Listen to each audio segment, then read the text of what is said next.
Chapter 401 Empress Adeline 1. Luna's magic granted me the first peaceful sleep I'd had in months.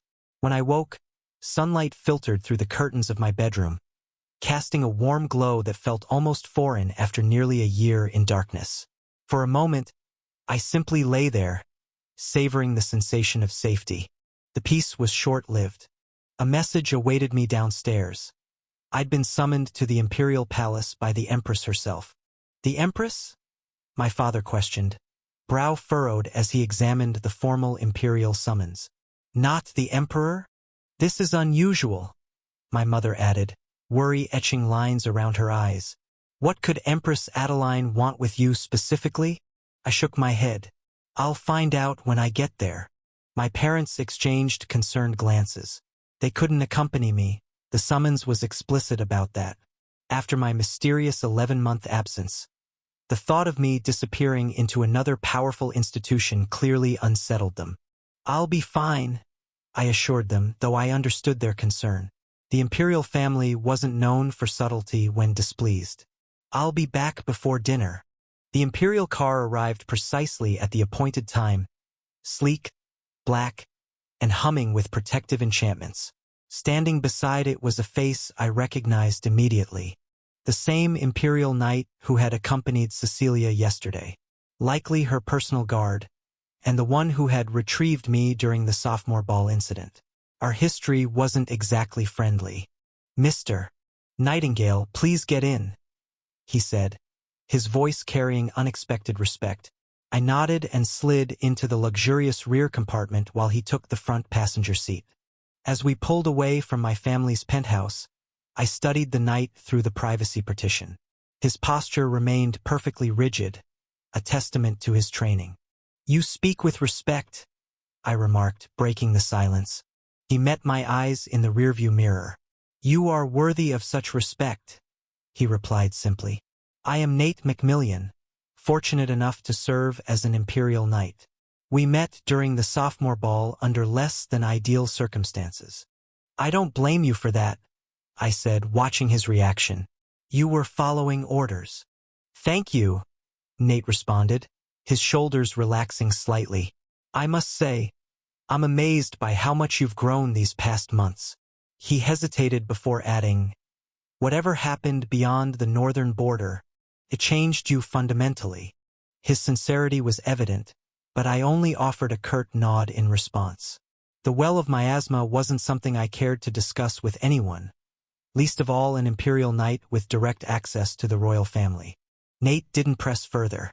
Silence settled between us as the city transformed around us. Residential towers giving way to governmental districts, then to the heart of Avalon where the imperial palace dominated the skyline. I'd visited once before for Cecilia's 16th birthday with my family. The palace remained just as I remembered, a sprawling complex of traditional and modern architecture, surrounded by gardens that defied the natural seasons. Guards stationed at precise intervals watched our approach with calculated indifference. Their uniforms marked them as regular palace security. That was something, at least. We're to visit the Empress's palace first, Nate explained as we passed through multiple security checkpoints. The Imperial Palace wasn't a single structure but a collection of connected palaces, each dedicated to different functions. The Empress's palace sat in the eastern quarter, designed to catch the morning light. We arrived at a vast garden that sparked immediate recognition. This was where the Empress had tea with Lucifer in the novel, her favorite garden, carefully temperature-controlled to maintain perfect conditions year-round. Cherry blossoms bloomed alongside winter roses, an impossible coexistence made reality through imperial magic and technology. At the center of this botanical impossibility sat Empress Adeline, sipping tea with regal poise, Cecilia's mother. The resemblance was unmistakable, the same delicate features, though Adeline's carried the subtle marks of maturity. Where Cecilia's eyes burned crimson like fresh blood, her mother's gleamed silver, clear as mountain crystal. By sovereign standards, she wasn't particularly powerful, only peak ascendant rank, likely the weakest among the continental rulers. Yet Emperor Quinn had married her purely out of love, if the stories were true. In a world where political marriages were the norm, Their genuine affection had become something of a romantic legend. "Come, sit." Adeline smiled warmly, gesturing to the chair opposite her. Nate bowed deeply and withdrew without a word, leaving us alone. I noticed the absence of guards, unusual for an imperial meeting. "Greetings, Your Majesty." I bowed formally before taking the offered seat. The table between us held an ornate tea service, steam rising gently from a pot painted with scenes of ancient battles. Adeline hummed, her silver eyes studying my face with undisguised interest. "I understand why my daughter fell for you. Your appearance certainly meets the standard, though that's rarely enough to capture Cecilia's attention so completely." "Thank you, Your Majesty," I replied evenly, accepting the cup of tea she poured. Not even flustered by imperial attention. "She must have quite the time with you," Adeline remarked, seeming more like a playful mother-in-law than the Empress of Slatemark. Mother-in-law? I caught myself before that thought could fully form. Bold thinking there, Luna teased in my mind. The Empress wasn't wrong about my appearance, though. Arthur was handsome. Not at Lucifer's level, nor even matching Ren, Jean, or Ian, but certainly well-regarded in this world. I'd inherited those features along with his body. "May I ask why I was summoned?" I ventured after taking a polite sip of the tea, floral with a hint of something more potent beneath. "I wanted to meet the boy who captured my daughter's heart so completely that she threatened to invade both the Umbervale Covenant and the Shadowseekers," Adeline stated matter-of-factly, watching for my reaction. My eyes widened before I managed to compose myself. The cup nearly slipped from my fingers. Did Cecilia really almost start a war over me? The thought was staggering, though not entirely surprising given her reaction when Rachel had prevented her from visiting me during my coma. She had admitted then that she nearly invaded the Creightons. "My husband had quite the headache over that," Adeline giggled, the sound strangely youthful from the Empress. "I knew my daughter was strong-willed, but I never imagined she'd find herself so attached. Still, as her mother, I can't help but feel happy for her." I nodded as she sipped her tea, uncertain how to respond to such a revelation. "But," Adeline continued, her eyes sharpening like silver blades, "I know she's not the only one, correct? My sources tell me there are 3 others with similar claims on your affection." "Yes, Your Majesty," I admitted. There was no point lying to the Imperial Intelligence Network. "An honest response," she acknowledged, meeting my gaze directly. "Refreshing." In that instant I felt it. Pressure. Immense, crushing pressure that descended without warning. I could almost hear the metaphysical beat of her sword heart as my body was completely suppressed under her power. My muscles locked. My lungs struggled to expand. Even my blood seemed to slow in my veins. Even now, I can't hope to match her, I realized. Despite everything I'd gained in the well of miasma, the gap in mana rank remained too vast for this to be anything resembling a fair fight. "You've grown remarkably strong," Adeline noted, her voice unchanged despite the pressure she exerted. "In the span of 11 months, you've progressed farther than most mages achieve in decades. In terms of potential, you more than deserve my daughter's attention." The pressure eased slightly. "But Arthur, I don't care about that. My daughter isn't a prize to be claimed simply because you deserve her and the other 3. I remained silent, listening carefully as the pressure gradually receded. My hand trembled slightly as I set down my teacup, the only visible sign of the strain I'd experienced. She opened her palm, guiding mana to her fingertips. It coalesced into a perfect red rose, vivid and delicate, a demonstration of control rather than raw power. "Love is beautiful," Adeline said softly, her expression softening as she gazed at the flower. "You taught my daughter true love, not the obsessive fixation I feared she would develop. For that, I am grateful. However," she crushed the rose in her hand, petals crumbling to dust that scattered in the artificial breeze. "I cannot allow her to be harmed," she stated, her eyes dangerously bright. "And you hurt her deeply when you left. It pained me to see my daughter crying night after night while she waited for you. For her, you are everything. What does your Majesty wish?" I asked directly, straightening my posture despite the lingering heaviness in my limbs. Break up with her, Adeline said, her voice gentle but firm, before she falls deeper. Rip the bandage off now, while she can still recover. I apologize, but I cannot, I replied with a respectful bow. As I looked up, I found a sword hovering at my throat. Not wielded by the Empress, but by a Nighthawk, one of the Imperial assassins, who had materialized from the shadows. His blade wrapped in astral energy, humming with lethal intent. I stared at the glowing weapon without flinching, feeling its heat against my skin. Is it because you want the Empire? Adeline asked casually, taking another sip of tea as if discussing the weather rather than my potential execution. No. I shook my head, careful not to move against the blade. Then why refuse? She pressed. Why risk your life for this? Because I love her, I answered simply. With all my heart. Adeline paused, then waved her hand. The Nighthawk vanished as quickly as he'd appeared, like a shadow dispersed by sudden light. So what if you love her? She challenged, tilting her head. Cecilia doesn't understand yet, but eventually, her possessive nature will resurface as you continue to divide your time among the four. Can you truly keep her happy when she sees you with children from your other relationships? You cannot. Love fades with time, Arthur. She's young, a teenage girl blinded by emotion.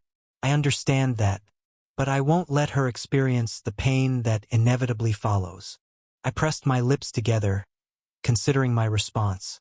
What could I possibly say to convince the Empress? Chapter 402. Empress Adeline, 2. I pressed my lips together, considering my response. The wrong words here would end more than just my relationship with Cecilia. Your Majesty, I began carefully. I understand your concerns. They're entirely valid from the perspective of a mother who loves her daughter. Adeline's eyebrow rose slightly, perhaps surprised by my acknowledgement. But I need to clarify something, I continued. My feelings for Cecilia, and the others, aren't the fleeting emotions of a teenager. I've experienced more in these past years than most do in a lifetime. I paused, choosing my next words with precision. I don't expect you to understand the nature of my bond with each of them, but I can assure you that it isn't based on physical attraction or political ambition. Then what is it based on? She challenged. Love? The kind poets write about? The kind that fades when tested by time and circumstances? No, I replied. The kind that's been tested already. The kind that survived separation, danger, and uncertainty. The kind that's rooted in understanding who they truly are, beyond titles and appearances. I leaned forward slightly. I know your daughter, Your Majesty. Not just Princess Cecilia Slatemark, but Cecilia herself. I know her strengths and her flaws. I know her temper and her kindness. I've seen her at her best and her worst. And I love her completely. And you can say the same for the others? Lady Rachel, Princess Seraphina, and Lady Rose. Her silver eyes narrowed skeptically. Yes, I said without hesitation. Each relationship is unique, but the depth is the same. I would die for any of them without question. Words, Adeline dismissed with a wave of her hand. Pretty words from a boy. Then test me, I challenged, surprising even myself with my directness. Set any trial you wish. If my feelings aren't genuine, I'll walk away from Cecilia forever. A moment of silence stretched between us. The garden's artificial breeze rustled through carefully cultivated flowers, carrying their mixed perfumes across the space. You spent 11 months in what is essentially hell, seeing how much you grew, Adeline finally said, her voice softer. And your first concern upon return was seeing your family and those you love, not seeking power or recognition. I remained silent, recognizing it wasn't a question. She set her teacup down with deliberate precision. Tell me this. What would you do if Cecilia asked you to give up the others? The question struck at something I'd considered during my long months in the well of miasma. I would refuse, I answered honestly. Not because I love her less, but because it would fundamentally change who I am. And the man she loves is someone who keeps his commitments to all 4 women. A slight smile touched the Empress's lips. A dangerous answer to give her mother. But an honest one, I countered. Indeed, she nodded slowly. And what of children? The complications of multiple families? We've discussed it, I said, though we was stretching the truth somewhat. There will be challenges, certainly. But with proper communication and boundaries, it can work.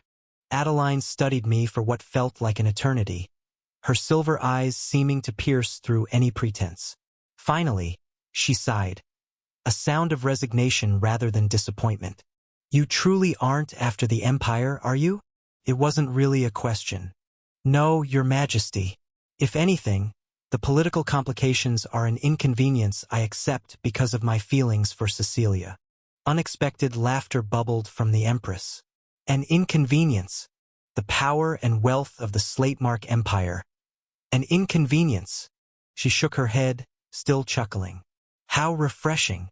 The tension in the garden decreased palpably as she refilled both our teacups. Very well, Arthur Nightingale. I won't oppose your relationship with my daughter. She raised a warning finger. But know this. If you break her heart, there isn't a place in this world where you could hide from me. I understand completely, I said, relief washing through me. I suppose you'd better, she smiled, the threat somehow more terrifying for its delivery with such warmth. Now, drink your tea before it gets cold. I complied, grateful for the momentary reprieve. The liquid seemed to wash away some of the tension that had built in my shoulders during our exchange. Now that we've settled that matter, Adeline continued, her tone shifting to something more conversational. There are things you should know about your absence. Beyond Cecilia's reaction? I asked. Yes. You seem to have quite the collection of powerful women in your orbit, Arthur. Her expression turned thoughtful. Did you know that Rose Springshaper was constantly in my husband's ear about mobilizing forces to investigate your disappearance? I blinked in surprise. She presented it as a matter of imperial security, of course, Adeline continued. Very logical arguments about the precedent it would set if the Empire allowed Mythos Academy students to vanish without consequence. But my husband recognized the personal motivation behind her advocacy. I had no idea, I admitted. And Princess Seraphina, Adeline continued, taking a delicate sip of tea, was apparently quite busy trying to convince the Mount Hua sect to deploy their forces to the northern border. Their Council of Elders nearly voted in favor of the action, I'm told. The revelation stunned me. The Mount Hua sect was notoriously isolationist. For Seraphina to nearly convince them to intervene in matters beyond their mountains. But most surprising was Princess Rachel, the Empress added. While my daughter was lobbying for official action, Rachel took a more direct approach. What do you mean? I asked, suddenly concerned. The Creighton Princess organized several expeditions beyond the northern border, Adeline explained. Unofficial, of course. Small teams of elite warriors searching for any trace of you. She personally joined 3 such missions. My hand tightened around the teacup. That's incredibly dangerous. Indeed, Adeline agreed. She was lucky to return at all. The information settled heavily upon me. While I had been fighting for survival in the well of miasma, these 4 women had been moving heaven and earth to find me, each in her own way using the resources and influence available to her. They love you, Arthur, Adeline said softly, each in her own way. It's not just my daughter whose heart is at stake. I know, I replied, the weight of responsibility pressing down on me more heavily than her earlier display of power had. I won't take that lightly. See that you don't. She glanced over my shoulder, her expression changing subtly. Speaking of which, I sensed a shift in the garden's atmosphere before I heard anything. A subtle change in the air pressure, the faint signature of multiple mana sources approaching, one of them intimately familiar. Mother, I've brought... Cecilia's voice halted abruptly. I turned in my seat to see her standing at the garden entrance, crimson eyes wide with surprise. Behind her stood 3 equally shocked figures, Rachel Creighton, her golden hair framing her elegant features. Seraphina of Mount Hua, serene despite her evident surprise, and Rose Springshaper, rubbing her eyes as if to confirm what she was seeing. Arthur, Cecilia breathed. For women, for relationships, for very different expressions of love. And me, caught completely unprepared for this reunion.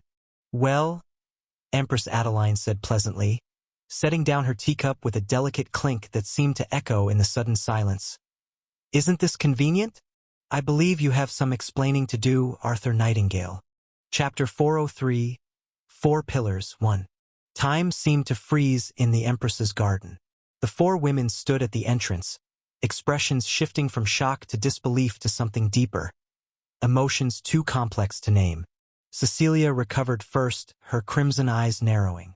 Mother, what is the meaning of this? Arthur was supposed to be with his family today. Her voice carried that familiar edge of imperial command, though it wavered slightly. He was, Empress Adeline replied serenely. And now he's here. I thought you'd be pleased. I rose from my seat slowly, acutely aware of how this scene must appear. Having tea with the Empress while the four women who'd moved continents to find me stood watching. Arthur, Rachel breathed, her voice soft as always. The Creighton princess stepped forward, her movements graceful despite her obvious emotion. Unlike Cecilia's fiery nature, Rachel had always been the calm river, gentle on the surface but with undercurrents of tremendous strength. Her deep blue eyes searched my face, looking for changes.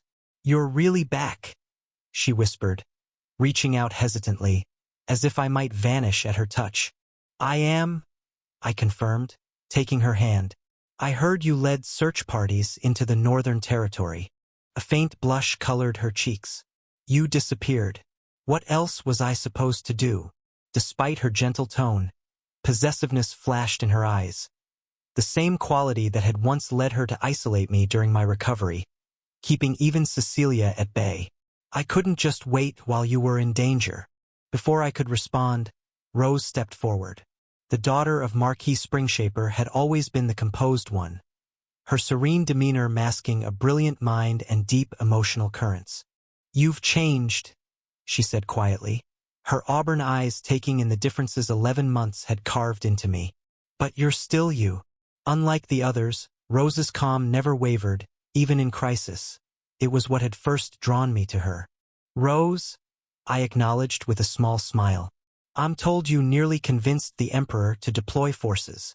It was necessary, she replied simply, her steady voice finally revealing a hint of the emotion she typically kept contained. You were worth it. She stepped forward with quiet grace and wrapped her arms around me, her movements deliberate and sure, so unlike the impulsive embraces others might give. I knew you would return, she whispered against my chest. But knowing didn't make the waiting easier. Over Rose's shoulder, I met Seraphina's gaze. The Mount Hua elven princess stood slightly apart, her posture rigid, her clothes impeccable as always. Of the four, she had always been the most difficult to read, her expression schooled by years of sect discipline. Seraphina, I said softly. She inclined her head slightly, a formal acknowledgement that contrasted sharply with the others' emotional responses. Arthur, you look adequate, considering your circumstances. A smile tugged at my lips. Only adequate? I asked. Something flickered in her ice-blue eyes, a crack in her carefully maintained facade. You disappeared without adequate warning or explanation. 11 months, 3 days, and approximately 4 hours of absence. And you expect what, precisely? Celebration. Sarah, Rachel chided gently. No, Seraphina continued, taking measured steps toward me. He should understand what his disappearance caused. The political complications, the emotional distress, the resources expended.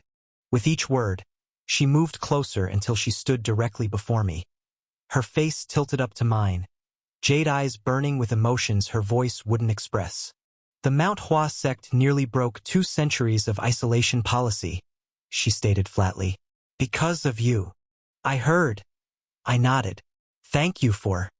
The slap caught me by surprise, not for its force, which was considerable, but for the fact that Serafina, ever disciplined, ever controlled, had allowed herself such an emotional display.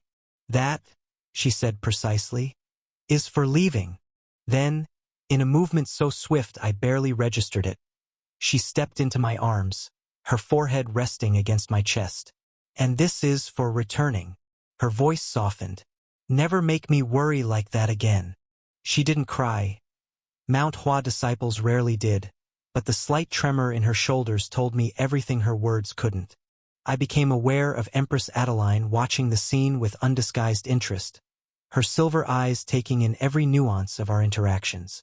For once, I didn't care about the imperial scrutiny. The four women surrounding me, each so different, each so essential, were all that mattered in this moment. You all knew I was back? I asked, glancing between them. Cecilia told us last night, Rachel explained, her hand still holding mine. We came to the palace immediately, though some of us had other responsibilities to attend to first. Rose added with a gentle smile at Rachel, who had clearly dropped everything at the news. The sect granted me temporary leave, Serafina offered, stepping back to regain her composure. Given the unusual circumstances, Cecilia watched the exchanges with a complex expression. Part satisfaction at seeing our reunion, part the possessiveness I knew well. She had been the first to find me, after all. We agreed to meet this morning, she explained, moving to stand beside me, to discuss your return together. The slight emphasis on together was meaningful, a reminder of the agreement they'd apparently made during my absence. And now you've found me having tea with the Empress, I acknowledged, understanding their confusion. A summons I arranged, Adeline interjected smoothly. I needed to assess certain matters personally. The four women exchanged glances, understanding dawning in their expressions. Mother, Cecilia began, a warning in her tone. Don't worry, dear, Adeline waved dismissively. Your Arthur passed with flying colors, though I do recommend you all find somewhere more private to continue this reunion. The Imperial Gardens have more ears than flowers. Rose nodded appreciatively at the Empress's discretion. Your Majesty is considerate as always. There's a private reception room adjacent to the East Garden, Cecilia suggested, her hand finding mine possessively. We can speak freely there. As we prepared to leave, Empress Adeline caught my eye. Remember what we discussed, Arthur Nightingale.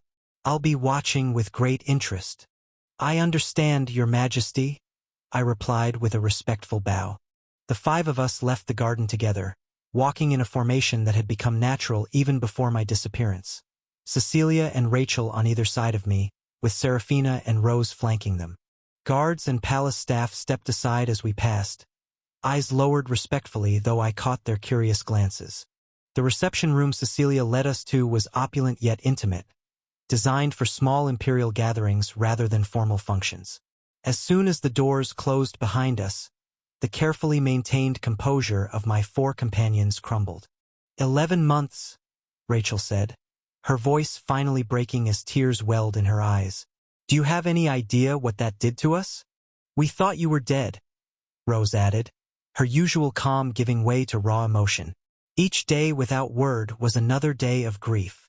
Forget grief, Cecilia interrupted.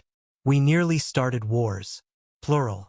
Serafina remained silent, but her ice-blue eyes never left my face, as if memorizing every detail to ensure I wouldn't vanish again.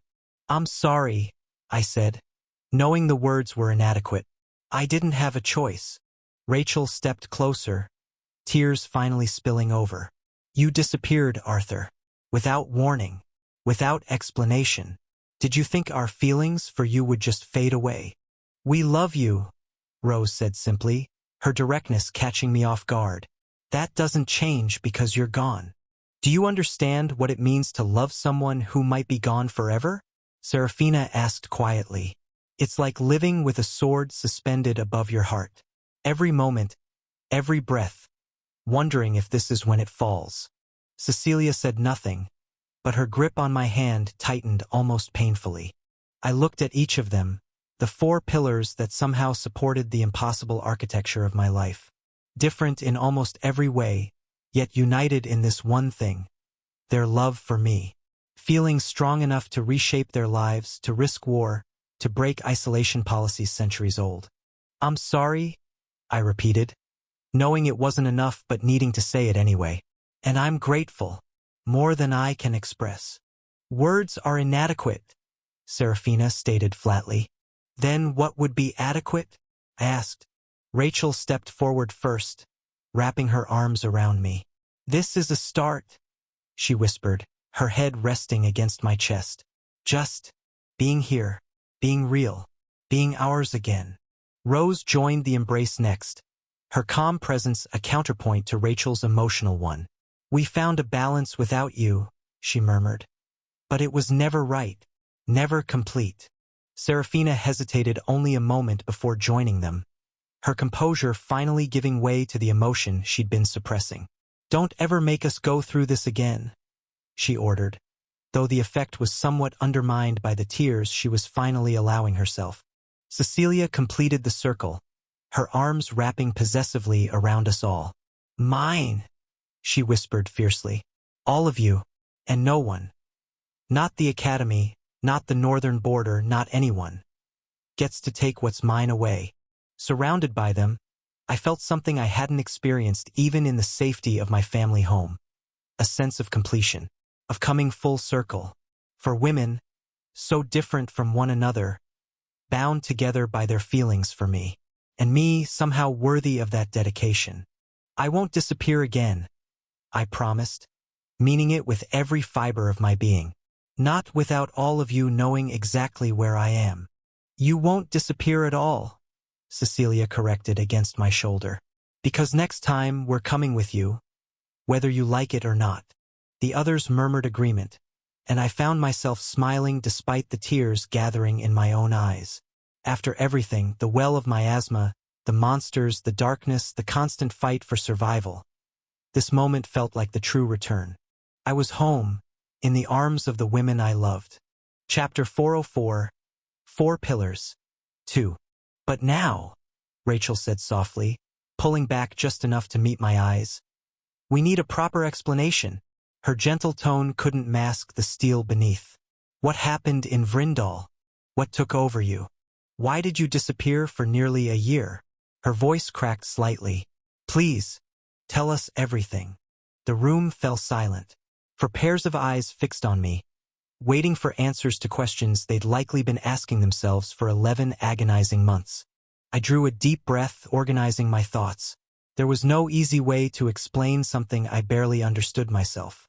"There's another soul inside my body," I said finally. The words hung in the air for a moment. Rose's eyes widened, her usual composure momentarily shattered. Serafina grew completely still, her jade eyes narrowing in concentration. Rachel's hand tightened around mine, while Cecilia's expression darkened dangerously. "What do you mean, another soul?" Rose asked, her voice barely above a whisper. "As you know, my soul aspect reached the aspect wall. I couldn't advance further," I explained. "But during the battle in Vrindal, when we faced the bishop, I wasn't the one who defeated him." "We saw the change," Serafina observed quietly. "Your fighting style, your presence. Everything shifted." I nodded. "This other soul took control.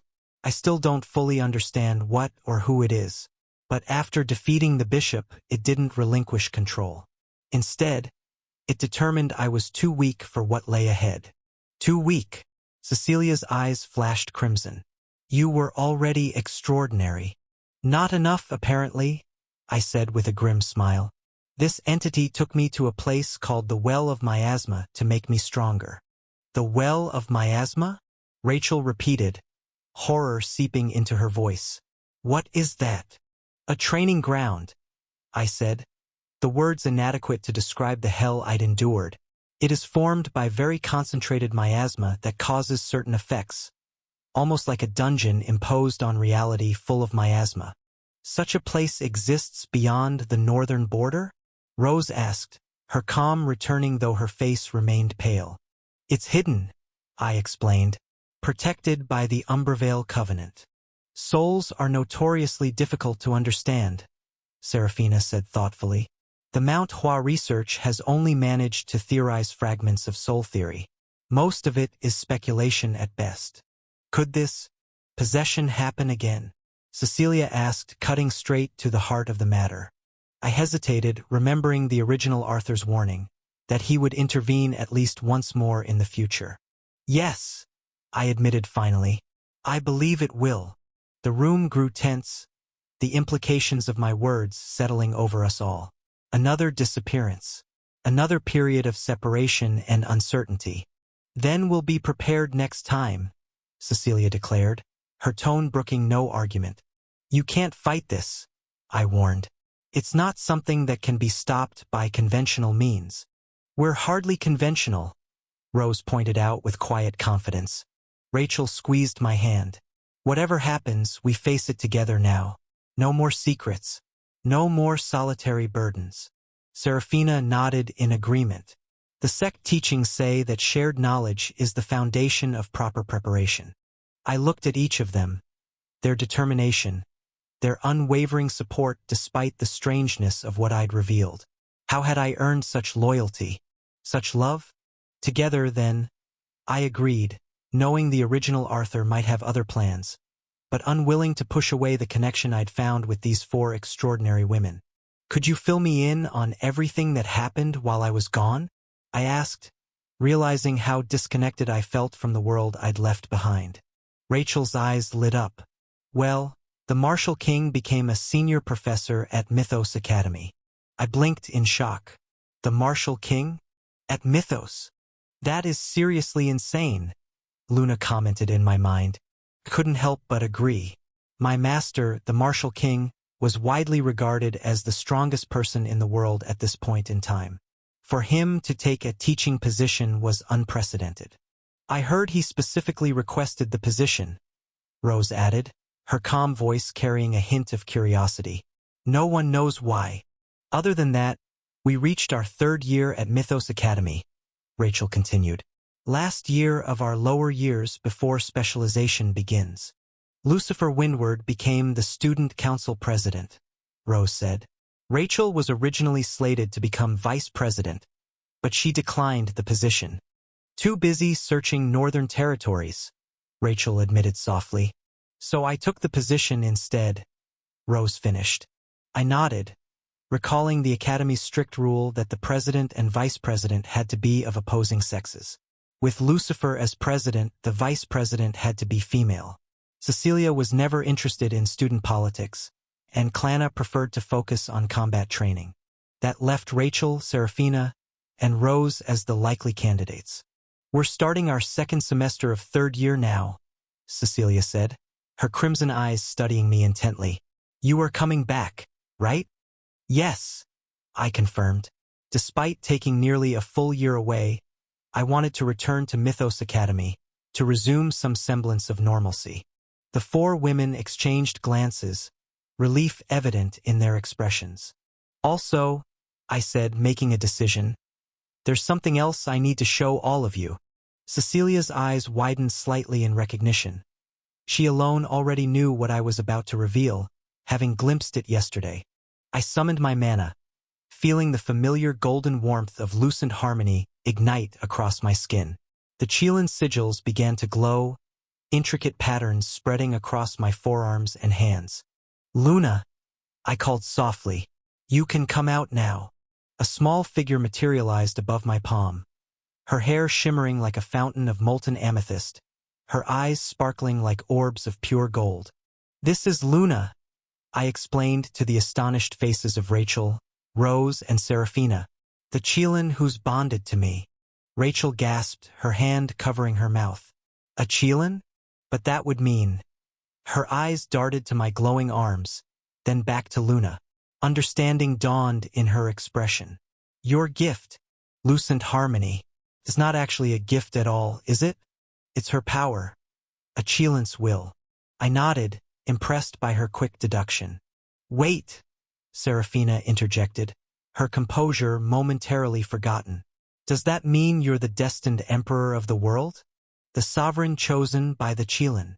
No, Luna spoke before I could answer, her voice melodious despite her diminutive form. He is not. He is fateless, which is why I chose him. The room fell silent as the three women processed this revelation.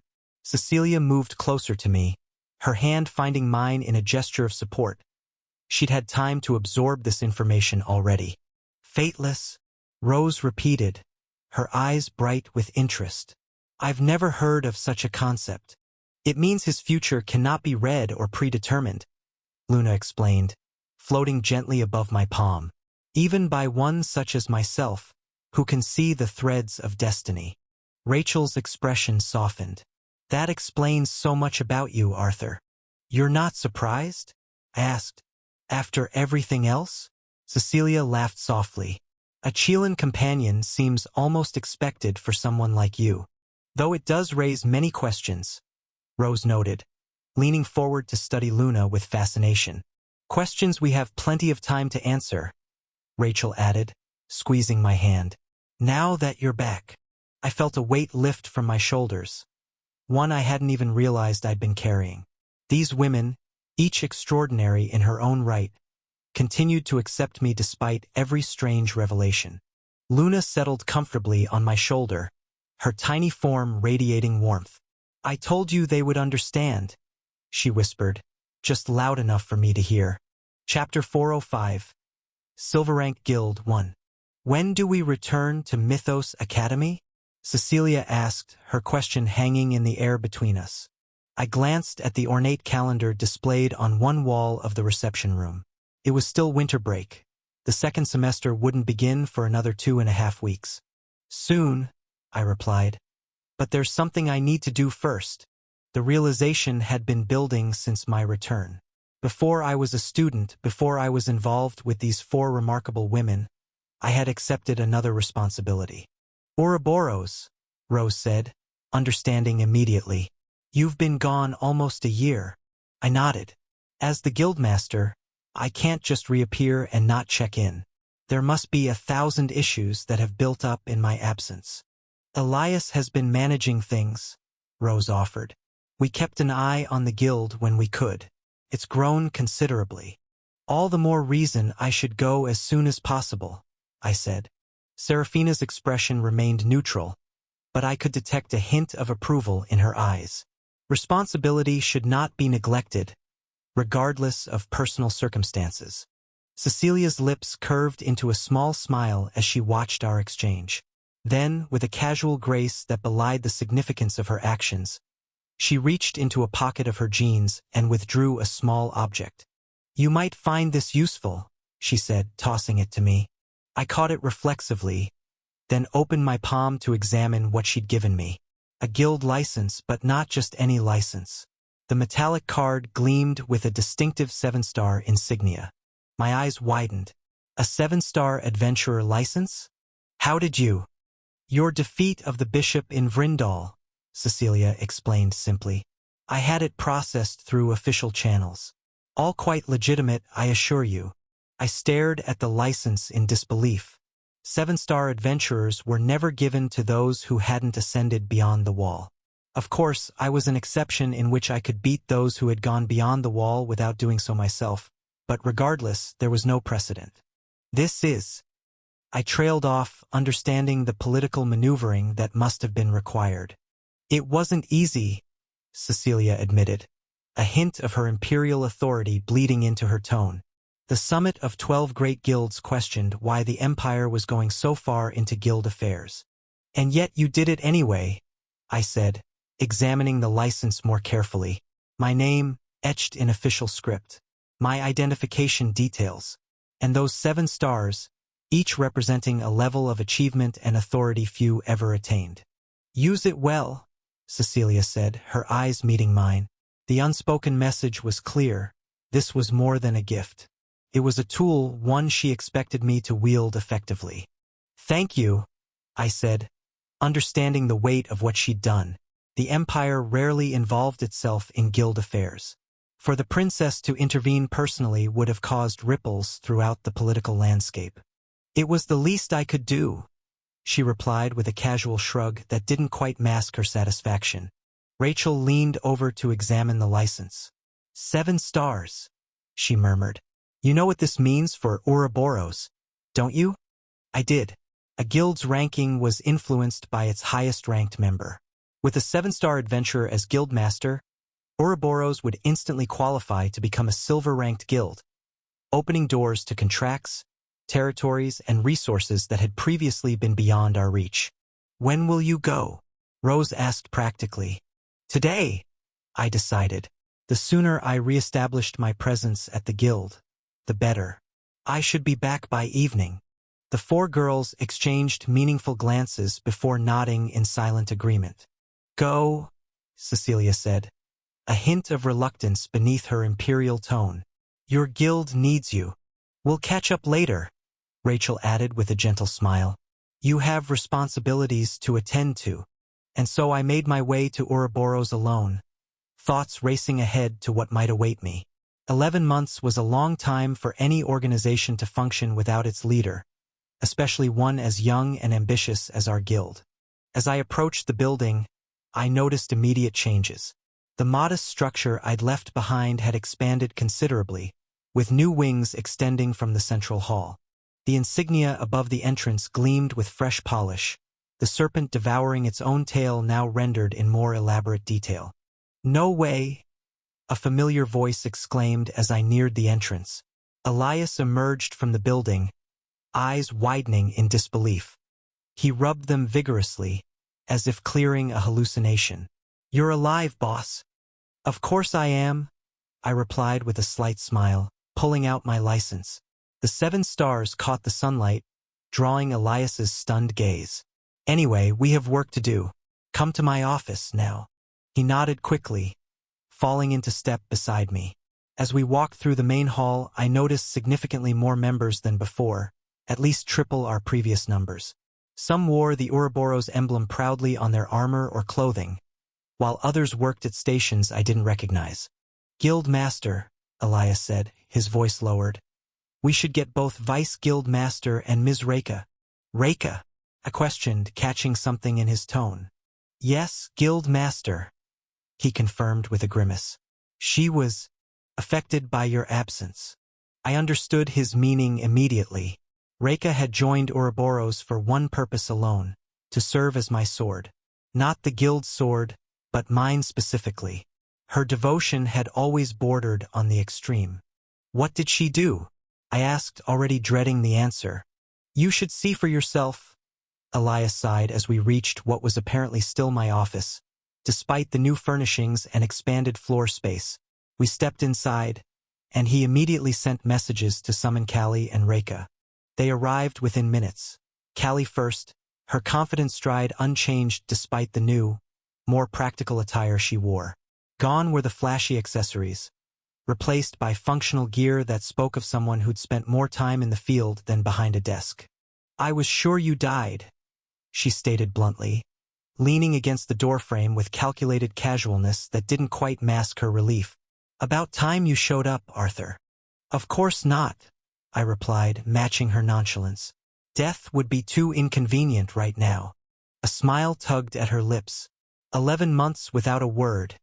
And that's the best you've got? I've been running this place into the ground in your absence, you know? Somehow I doubt that, I countered, noting the guild's obvious growth. She's reached the wall, Luna informed me privately. Give her a few months, and you'll have another 7-star adventurer in your ranks. That was excellent news. Callie had always been exceptional, but to reach the wall in such a short time spoke volumes about her potential. I'm sure she could pass the advancement test now, I thought, but I don't want to attract too much attention from the 12 great guilds yet. After all, integration rankers with 7-star licenses were practically unheard of. And despite our growth, we were still far from being able to challenge the diamond rank guilds. Our banter was interrupted by the soft click of the door. Reka entered with fluid grace, her movements economical yet elegant. She wore simple attire, black training clothes with minimal embellishments, but it was her presence that caught my attention. This level of growth, it was beyond exceptional. It was ridiculous. Absolutely ridiculous. She figured it out. I realized with growing amazement. She had discovered how to use her gift to its fullest potential. I activated Soul Vision and Seraphim's Embrace simultaneously, peering deeper into her essence. The cursed script written across her skin glowed in my enhanced perception, intricate patterns that rewrote the very rules of her existence. How ridiculous! I thought, a smile forming despite myself. When Reika's eyes met mine, the carefully maintained composure she normally wore cracked completely. Her lips parted in disbelief, eyes widening with an emotion so raw it was almost painful to witness. "Arthur," she whispered, using my name instead of my title. For a heartbeat, she remained frozen, as if afraid I might vanish if she moved. Chapter 406, Silver Rank Guild 2. Then, in a display that clearly shocked Callie and Elias, Reika crossed the room in 3 swift strides and threw her arms around me. Her embrace was fierce, desperate, like someone who had been drowning finally reaching the surface. "You came back," she murmured against my shoulder. "You actually came back." I stood stunned for a moment before awkwardly returning the embrace. This was not the Reika I remembered, the woman who maintained professional distance and spoke primarily in terms of duty and service. When she finally pulled away, there was a hint of embarrassment in her eyes, but no regret. "Forgive my impropriety," she said, regaining some of her usual demeanor. "I worried for you." "Worried?" Callie scoffed. "That's the understatement of the century. She nearly killed herself trying to find you." Reika shot Callie a rare glare before turning back to me. "When you disappeared, I searched. When the trail went cold, I trained. I needed to be stronger. Strong enough that next time, I could follow you anywhere." The devotion in her voice was unmistakable. Not to Ouroboros, not to some abstract ideal of duty, but to me personally. In Reika's world, I was the center, the purpose around which everything else revolved. "I found your research notes," she continued, a hint of pride entering her voice, "about cursed script applications and theoretical limits. I implemented your theories. I studied her more carefully. The script I could see with my enhanced vision was both brilliant and dangerous, modifications that pushed her capabilities far beyond normal limits. The cost must have been tremendous." "You took an enormous risk," I said quietly. "Those theories weren't meant to be applied without supervision." A soft smile touched her lips. "For you, any risk is acceptable."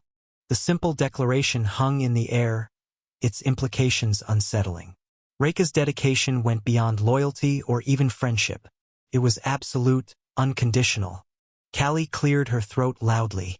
"Now that the touching reunion is over, maybe we can discuss how our supposedly dead guild master returns with a 7-star license?" She pushed herself away from the wall, circling my desk with deliberate steps. "While you were off doing whatever in the northern wilds, we've been building something here." She tapped a folder on my desk. "Guild membership has tripled. Contract revenue is up 450%. We've expanded into new territories and established training facilities. We've even negotiated alliances with 3 minor guilds. All according to your contingency plans," Reika added, her voice soft but no longer without emotion. There was pride there and something else. A warmth when she looked at me that hadn't been present before my disappearance. I raised an eyebrow. "Contingency plans? The ones you left in your private files?" Callie smirked. "Did you think we wouldn't crack your encryption eventually? Please, you were gone 3 months before we accessed everything." 2 months and 14 days, Reika corrected, a hint of smugness in her tone. "I broke the primary encryption. Callie handled the secondary layers." I couldn't help but smile. "I'm impressed." "You should be," Callie retorted. "Now about your mysterious resurrection and that fancy 7-star license. Care to explain?" I leaned back in my chair, considering how much to reveal. "It's a long story." "We've got time," Callie challenged, crossing her arms. 11 months worth, in fact.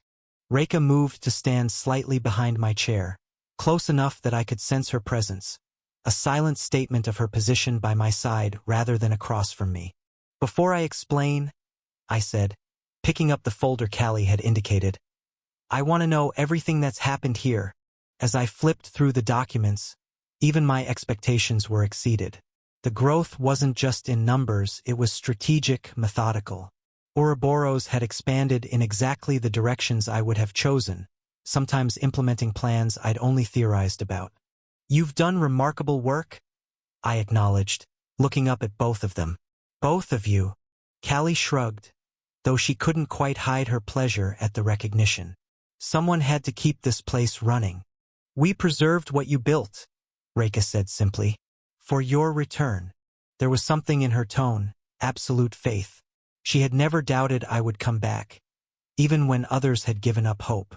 I continued examining the reports, one figure in particular catching my attention. These qualification scores, I murmured, looking up at Callie. She grinned. Yeah, we've been busy. The Guild Authority conducted their quarterly assessment last week. And, I prompted. And we're on the verge, she replied. With our current metrics, we'd qualify for silver rank status. But with your return and that 7-star license. Her eyes gleamed with ambition. I nodded slowly, understanding the implications. Bronze rank guilds were common, hundreds operated throughout the continent. Silver rank guilds were considerably rarer, commanding respect, resources, and territory that bronze rank could only dream of. With my return and this license, I said, placing the 7-star card on the desk, Ouroboros will become a silver rank guild immediately. The statement hung in the air, heavy with significance. It wasn't just advancement, it was transformation. Silver rank meant entry into a different realm of power and influence. It meant the 12 great guilds would finally take notice of us. Silver rank, Callie repeated, a slow smile spreading across her face. From the lowest bronze to silver in less than 2 years. That has to be some kind of record. The fastest previous advancement was 4 years, 3 months. Reika supplied, her hand coming to rest lightly on the back of my chair. We'll have halved that. I looked between them. Callie with her fierce ambition, Reika with her unwavering devotion. They had taken what I started and elevated it beyond expectation, waiting for my return to take the final step. Then it's decided, I declared. Tomorrow we formally apply for silver rank status. Today, I paused, allowing myself a moment to appreciate how far we'd come. Today we prepare. There's much to discuss about the future of Ouroboros. The future I had planned before my abduction, and the new possibilities that now stretched before us with my return and this 7-star license. A gift from a princess that would change everything for our guild. The serpent was rising, just as I had always intended. Before we dive into guild business, Callie said, settling into one of the chairs across from me. There's something else you should know about your devoted sword over there. She gestured toward Reika with a mischievous glint in her eyes. Reika shot Callie a warning glance, which Callie promptly ignored. Our Reika here has been quite busy outside of guild activities, Callie continued. Tell him, or should I? When Reika remained silent, her lips pressed into a thin line, Callie grinned broadly. Fine, I'll do the honors. While you were gone, your protégé here didn't just focus on guild work and searching for you. She also managed to become rank 1 at Slatemark Academy for her year. I turned to Reika with surprise. Is that true? It's not significant, Reika murmured, though I could detect a hint of pride beneath her modest response. Not significant? Callie laughed. She finished first in the 4th-year rankings and is now dominating the 5th year. The academy instructors are beside themselves trying to figure out how she's advancing so quickly. The coursework is merely challenging enough to be interesting, Reika said, still avoiding my gaze. I had to occupy my mind somehow while searching for you. I studied her more carefully. Slatemark Academy was among the most prestigious educational institutions in the Empire, second only to Mythos Academy in terms of difficulty and reputation. To rank first in her year was an extraordinary achievement, especially while simultaneously helping to run Ouroboros and conducting searches for me. That's remarkable, Reika, I said sincerely. Truly impressive work. The effect of my praise was immediate and striking. A deep blush spread across Reika's cheeks, the color vivid against her normally pale complexion. Her eyes widened slightly, meeting mine for a brief moment before darting away. Her fingers twisted together in an uncharacteristically nervous gesture. I only wanted to improve," she stammered, her usual composure completely abandoned. "To be worthy of being your sword." Callie rolled her eyes dramatically. "And there it is. All that hard work, all those sleepless nights studying, and it all comes down to being worthy of you." She turned to me with an exasperated expression. "Do you have any idea what it's been like dealing with this level of devotion for 11 months? Everything, and I mean everything, has been about becoming strong enough to find you, support you, or serve you." I glanced at Reika, who seemed to be struggling to regain her composure, the blush still coloring her cheeks. The depth of her dedication was both touching and concerning. "The Academy achievements are your own, Reika," I said gently. "You should be proud of them for yourself, not just for how they relate to me or the Guild." "But they're not just for me," she insisted, her voice soft but unwavering. The blush remained, but her eyes met mine with surprising intensity. "Everything I've done, the training, the studying, implementing your theories, it's all been with purpose. My strength only has meaning when it serves you." Callie threw her hands up in surrender. And this is where I tap out of the conversation. When she gets like this, there's no reasoning with her. Despite her words, there was genuine affection in Callie's tone. Chapter 407. Silver Rank Guild 3. Congratulations, Guild Master Nightingale. Ouroboros is officially recognized as a Silver Rank Guild. The Guild Authority representative handed me the certificate with a formality that couldn't quite mask his surprise. The speed of our ascension had clearly caught the bureaucracy off guard. Most guilds spent years, sometimes decades, climbing from bronze to silver. We'd done it in less than 2 years. I accepted the certificate with appropriate solemnity, though inside I felt a surge of satisfaction. Another step in the plan executed perfectly. "Ouroboros thanks the authority for its recognition," I replied, following the traditional exchange. The representative nodded stiffly.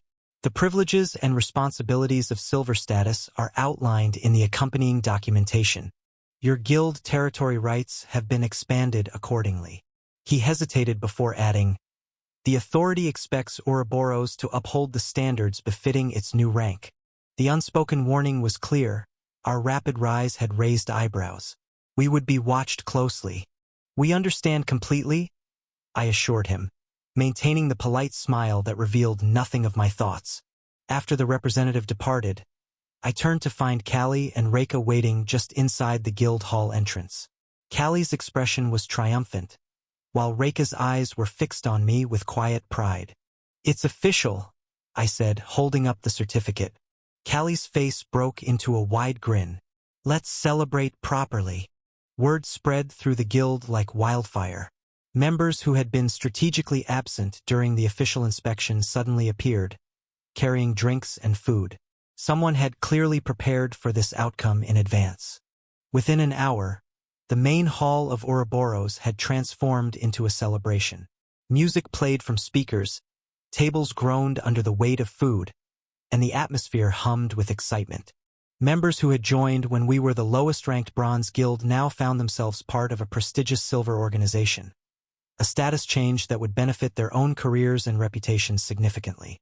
I circulated through the crowd, accepting congratulations and speaking briefly with various members. Some I knew well, others had joined during my absence, but all shared the same excitement for what our new status meant. As the celebration continued, I noticed Elias making his way toward me through the crowd, 2 drinks in hand. "Thought you might need this," he said, offering me one. "It's getting wild in here." "Thanks." I accepted the drink. "Everything going smoothly?" Aside from Jorgen trying to demonstrate his new fire technique and nearly burning down the east wall?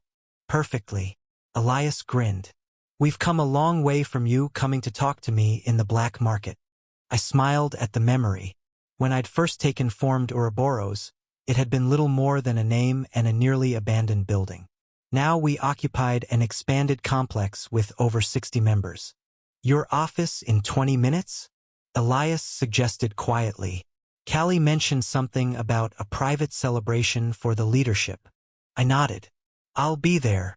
After fulfilling my social obligations for a reasonable period, I slipped away from the main celebration. The private offices were in a separate wing, recently constructed and significantly more secure than the rest of the building. When I entered my office, I found it had been transformed as well. Someone, likely Callie, had arranged for food and drinks to be set up on the conference table. The formal meeting space now looked almost cozy, with soft lighting from mana crystals creating a warm atmosphere. Reika was already there, arranging glasses with precise movements. She looked up as I entered, and a soft smile touched her lips. "Guild Master," she acknowledged, her formality at odds with the warmth in her eyes. "Just Arthur tonight," I corrected her. "I think we can dispense with titles for a private celebration." Her smile widened slightly. "Arthur, then?" The door opened again as Callie and Elias arrived together, laughing about something. "Finally escaped the mob?" Callie asked, dropping into one of the chairs with casual grace. At 18, she carried herself with the confidence of someone much older, a natural leader who had stepped up remarkably during my absence. "Barely," I admitted, taking a seat at the head of the table. "They're certainly enthusiastic." "They should be," Elias said, placing a small wooden box on the table. "Silver rank changes everything for most of them." At 24, he was the oldest of our core group, bringing experience and stability to balance Callie's ambition and Reika's intensity. Reika finished arranging the glasses and took the seat to my right. At 19, she occupied an interesting position between Callie and Elias in age, but her maturity level fluctuated dramatically depending on the context. Coolly professional in most situations, almost childlike in her eagerness to please when it came to matters concerning me specifically. "A toast," Callie proposed, filling the glasses with what appeared to be actual Silverfrost wine, an expensive vintage normally reserved for nobility. "To the fastest bronze to silver promotion in history. To Ouroboros," Elias added, raising his glass. "To our guild master's return," Reika said quietly, her eyes never leaving my face. I raised my glass as well. "To all of you. This wouldn't have been possible without what you built during my absence." We drank, and I noted with amusement that despite being the youngest at 17, I was somehow the de facto leader of this group of capable individuals. "So," Callie said after savoring her wine, "what's next? We've barely had time to absorb your return, and now we're already silver rank. Do we start working toward gold immediately, or consolidate our position first?" It was a good question. Consolidation, I decided. Silver rank comes with scrutiny. The 12 great guilds will be watching us now, especially with our unusually rapid promotion.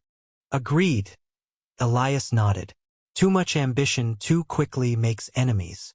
We should focus on establishing our new territory rights," Reika suggested. "The Eastern District is now officially under our jurisdiction. And there's the matter of our new alliance opportunities," Callie added. "Several bronze guilds have already sent congratulatory messages that read suspiciously like partnership proposals." I leaned back, listening to their analysis with approval.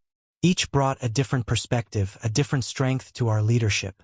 "Open the box, Elias," I said, gesturing to the wooden container he'd brought. Elias smiled and flipped the latch. Inside were 4 silver pins, each crafted in the shape of Ouroboros' symbol, a serpent devouring its own tail. Unlike the standard member emblems, these were inlaid with small mana crystals that glowed with inner light.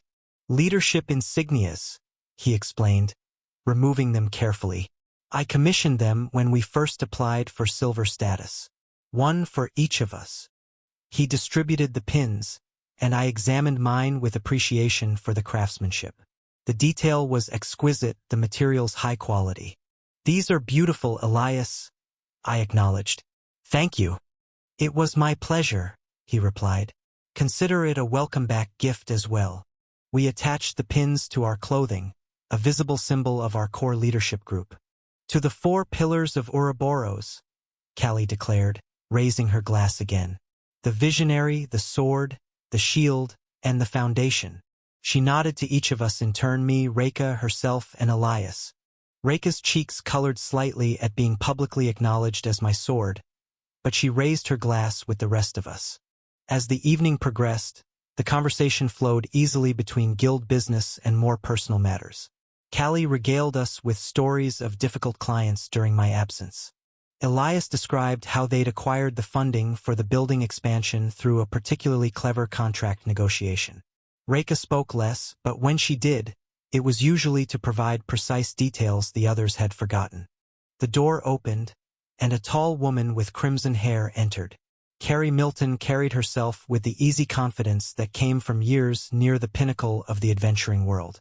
"Sorry I'm late," she said, taking the remaining empty seat.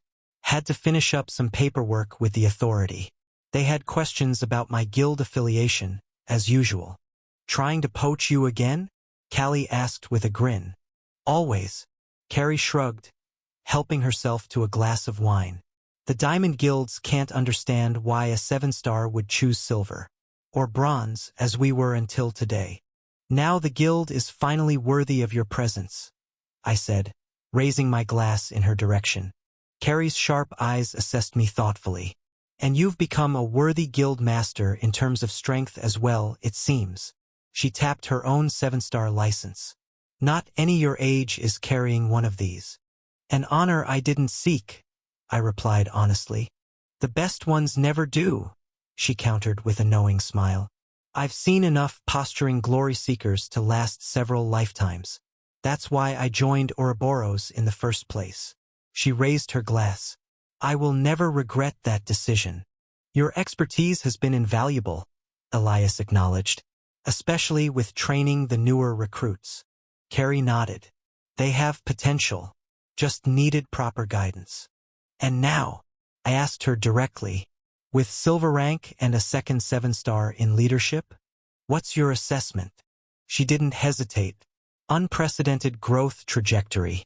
The other silver guilds won't know what hit them. 2 conditions," she added, raising 2 fingers. "First, we maintain quality over quantity in recruitment.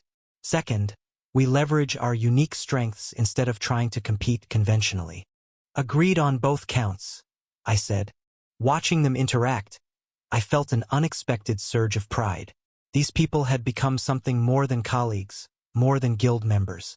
In my absence, they had formed bonds of trust and mutual respect that transcended ordinary working relationships. And now I had returned to lead them into the next phase. Silver rank was just the beginning. With the right approach, Ouroboros could rise further still, perhaps eventually challenging the diamond rank guilds at the very top of the hierarchy. "You have that look again," Callie observed, interrupting my thoughts. "What look?" I asked. "The one where you're plotting something ridiculously ambitious that will probably work despite all logic suggesting it shouldn't," she replied with a knowing smirk. I smiled. "Is that so?" "Definitely," Elias agreed. "We've come to recognize it. It's the same expression you had when you first proposed turning a failing bronze guild into something significant," Reka added quietly. "She's right," Carrie chimed in. "I've seen that look before, on people who changed the world. They knew me well, perhaps better than I was entirely comfortable with. Yet another thing that had changed during my 11-month absence."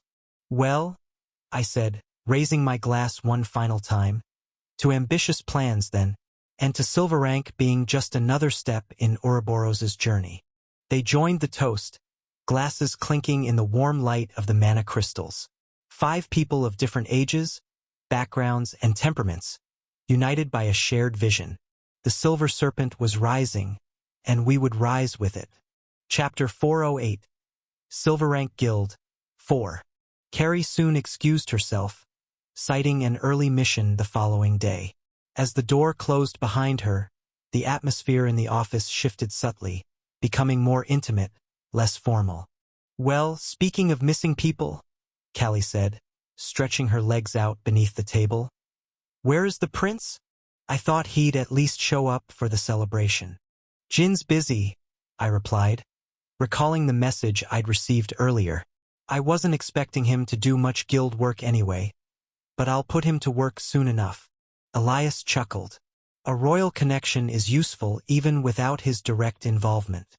Though his combat skills would be an asset, Reka added quietly.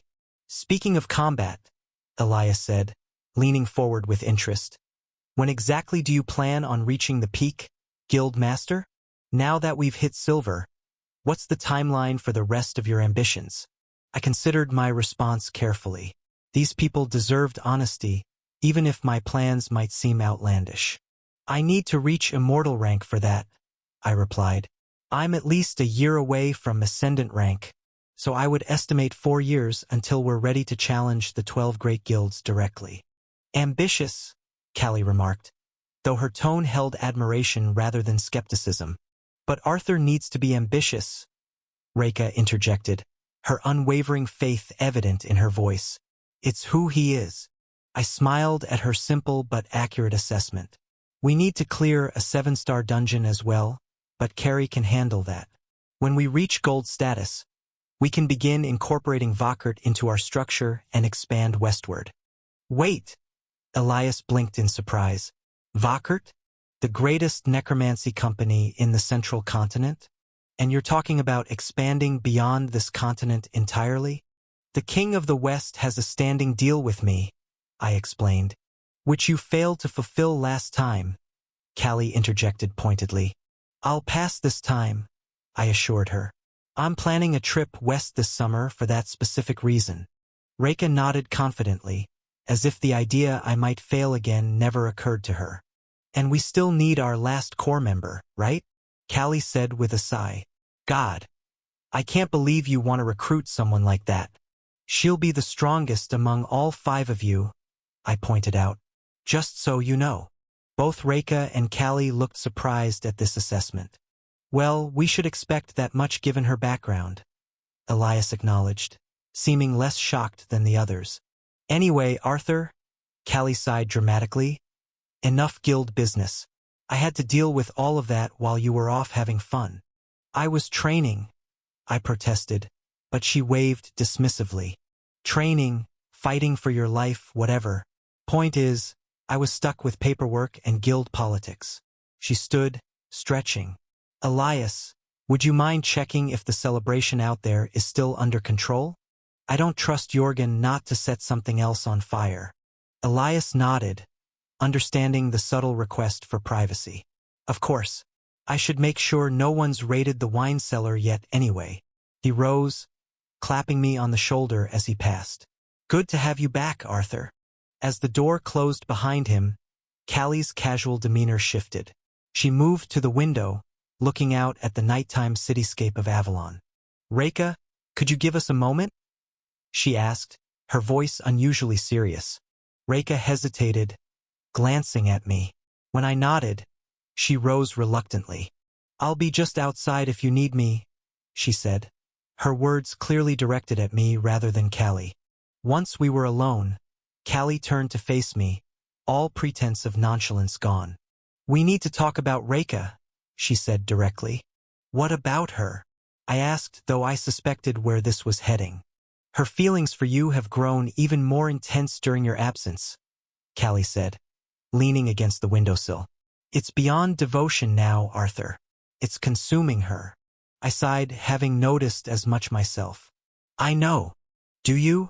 Callie challenged. Because she's rebuilt her entire existence around you. Everything she does, the training, the studying, those dangerous modifications she's made to herself. It's all for you.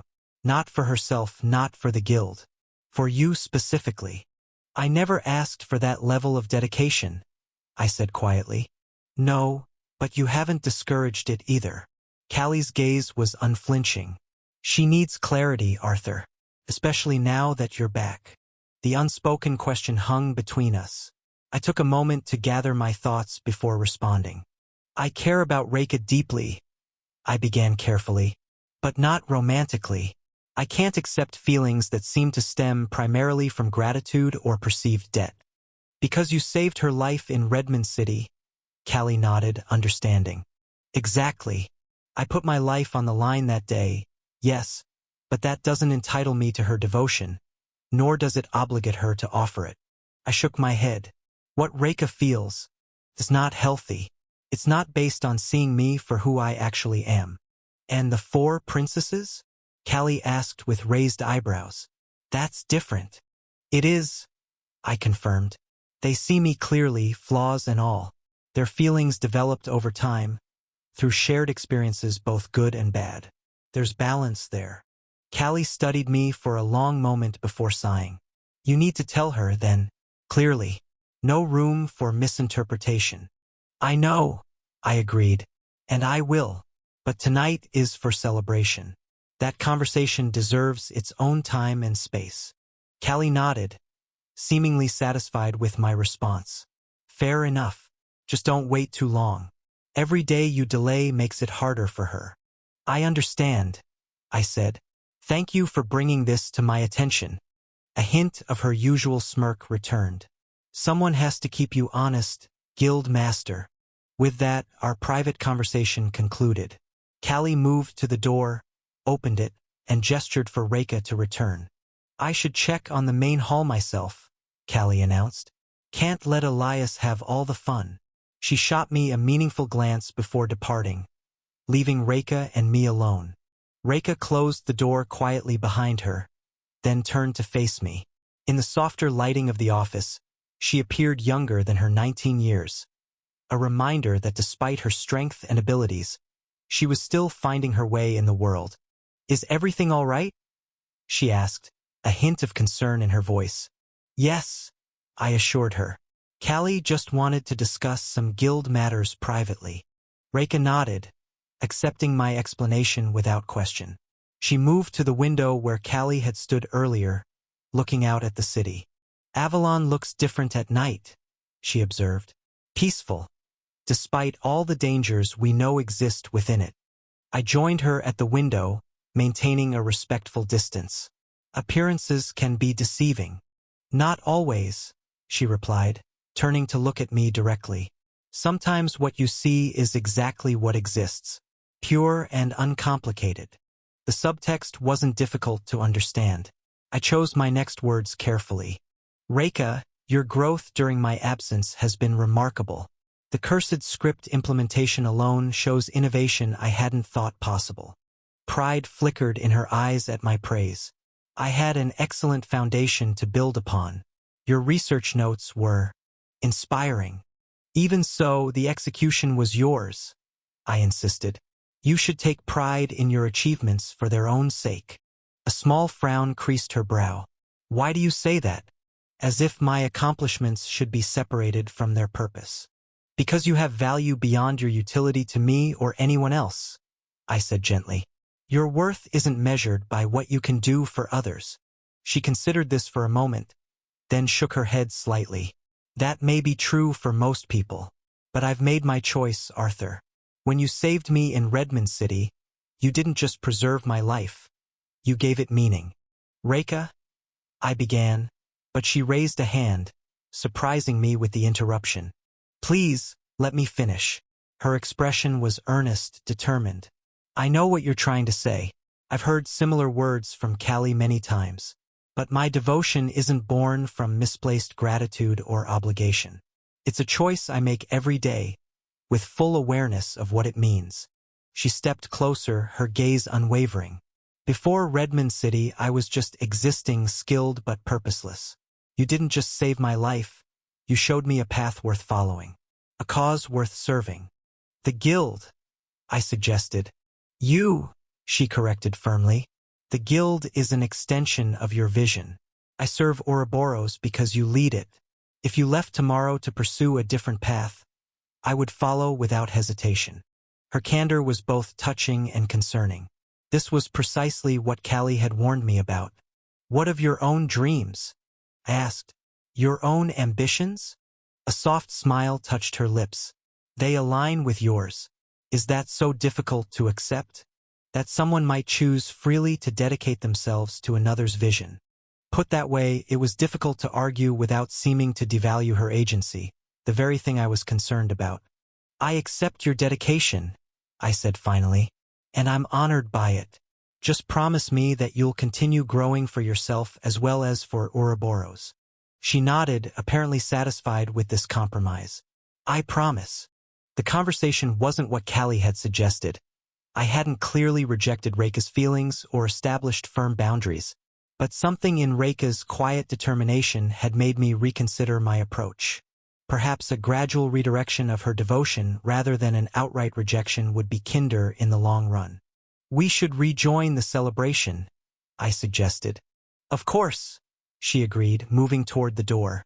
She paused with her hand on the handle. Arthur. Yes. I'm glad you're back. Not just for myself, but for all of us. Ouroboros needs its heart.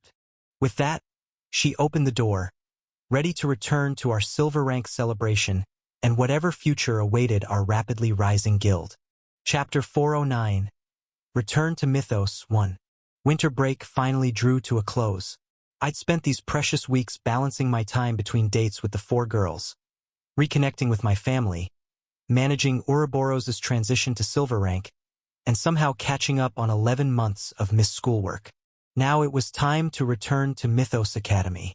Despite everything that had happened, despite the power I'd gained and the experiences I'd endured, I still wanted to complete my lower years at the institution. There was something to be said for finishing what you started, even when you'd outgrown it in many ways.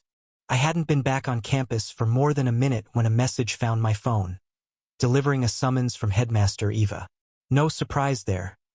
Disappearing for nearly a year without explanation wasn't something the administration would simply overlook, regardless of my standing. The headmaster's office remained unchanged, the same elegant furnishings, the same artifacts of power displayed with casual indifference to their worth, the same imposing desk behind which Eva Lopez regarded me with thinly veiled exasperation. "Welcome back, Rank 1, she said, her tone dripping with sarcasm. "To what do we owe this honor of having such an illustrious student return to us?" "Please, Headmaster," I replied with a smile. "A bit too much sarcasm, don't you think?" "Fine," Eva conceded, leaning back in her chair. Her violet eyes narrowed as she studied me. "What the hell did you do over break, Nightingale?" "What do you mean?" I asked innocently. She made a dismissive gesture, twirling her fingers in the air. "I'm not stupid, you know. You're different. Your mana signature, your presence, even the way you carry yourself." Her penetrating gaze met mine directly. "So tell me, was it worth it in the end?" No point in denying what she could clearly see. "Yes, Headmaster, it was." She sighed, the sound caught between resignation and acceptance. "I suppose that's okay then. After all, the Academy's goal is growth. You found it outside our walls, but the result is what matters." "Thank you for understanding," I replied, genuinely appreciative of her pragmatism. "What choice do I have? I don't want to lose such an incredible talent," she admitted, her violet eyes shimmering with subtle power. She paused, her expression softening almost imperceptibly. "Also, comfort my daughter when you can. She lost her only friend while you were gone." "I'll talk to Clara," I promised. The thought of the normally reserved girl spending months without her sole confidant gave me a pang of guilt I hadn't expected. "Is there anything else?" Eva straightened in her seat, shifting back to her administrative role. "You need to take the midterm exams. We'll combine them to determine your grades. I trust you've studied." I nodded confidently. Despite my absence, I'd familiarized myself with the third-year curriculum during the break. "Good," she continued.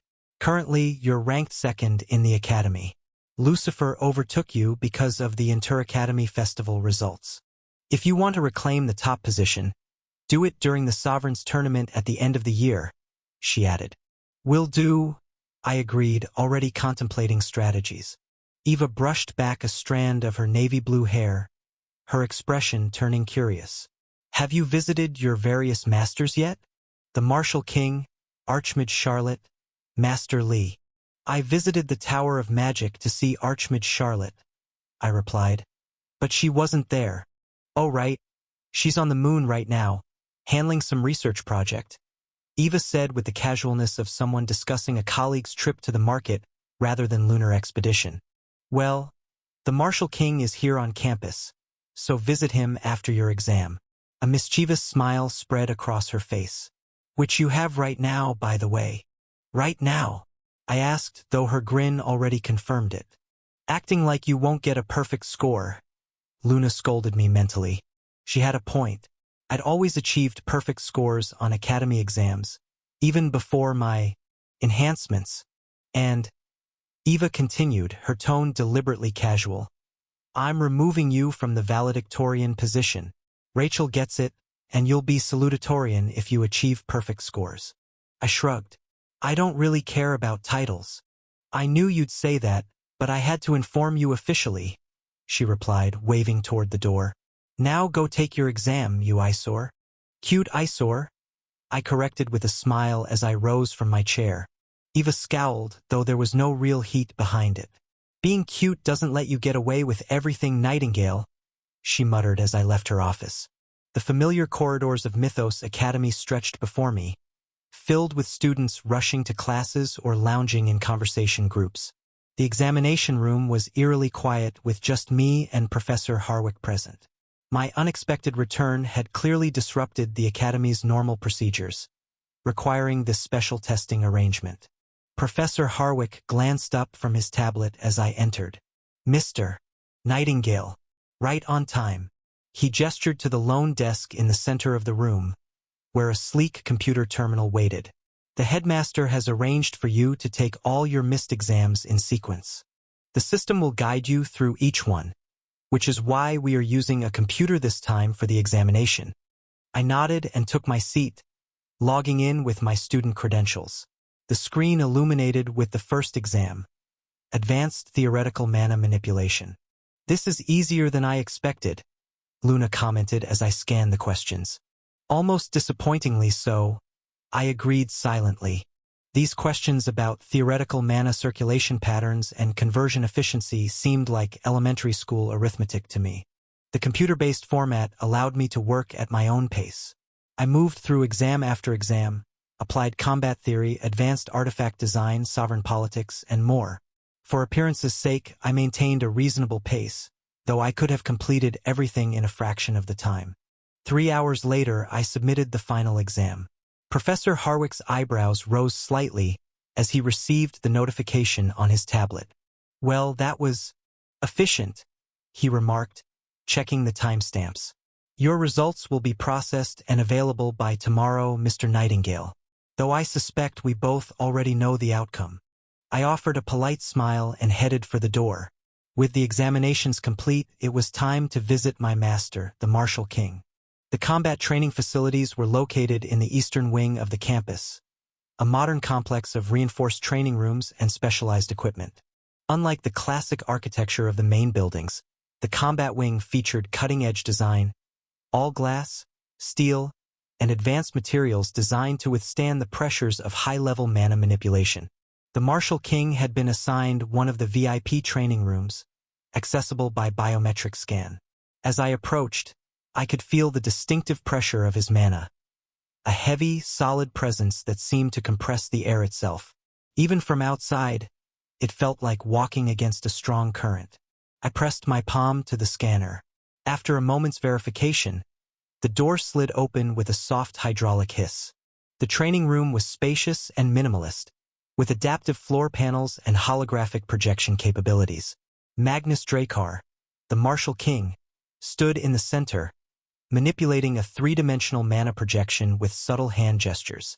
He wore modern training clothes, simple gray performance wear that contrasted with his traditional white topknot. Without looking up from his work, he spoke. "You've returned, Arthur Nightingale." "Yes, master," I replied, stopping at a respectful distance. The projection dissolved as he lowered his hands and turned to face me. For a long moment, he simply stared, his gaze penetrating in a way no ordinary sight could achieve. I felt his mana brush against mine, a master's assessment of his student. Suddenly, his eyebrows rose in genuine surprise. "What did you do?" he asked in shock before controlling his expression. Instead, he brought out his sword. "Duel me now." Chapter 410. Return to Mythos. 2. Parameters, I asked, removing my own jacket. "I'll restrict myself to Sword Heart and Astral Energy," he stated, his mana already condensing. A traditional blade materialized in his hand, immediately encased in a shimmering blue-white layer of astral energy. You may use everything at your disposal. I nodded, understanding the significance. Even with him holding back, this would be no easy contest. Begin whenever you're ready, he said, dropping into a deceptively relaxed stance. I didn't hesitate. In this situation, striking first was the only viable option. I activated Lucent Harmony, golden Qilin sigils igniting across my skin as Luna's power flowed through our connection. My aura began resonating immediately, a constant state I'd perfected in the well of miasma, enhancing every aspect of my capabilities. Watch his footwork, Luna advised as I circled the Martial King cautiously. His sword heart lets him read your intentions before you move. I activated Soul Resonance next, my perception expanding as Soul Vision revealed the intricate mana pathways throughout the room. The secondary aspect, Mythic Body, unlocked further physical potential, my muscles and reflexes operating at peak efficiency. Still setting up? The Martial King asked with a hint of impatience.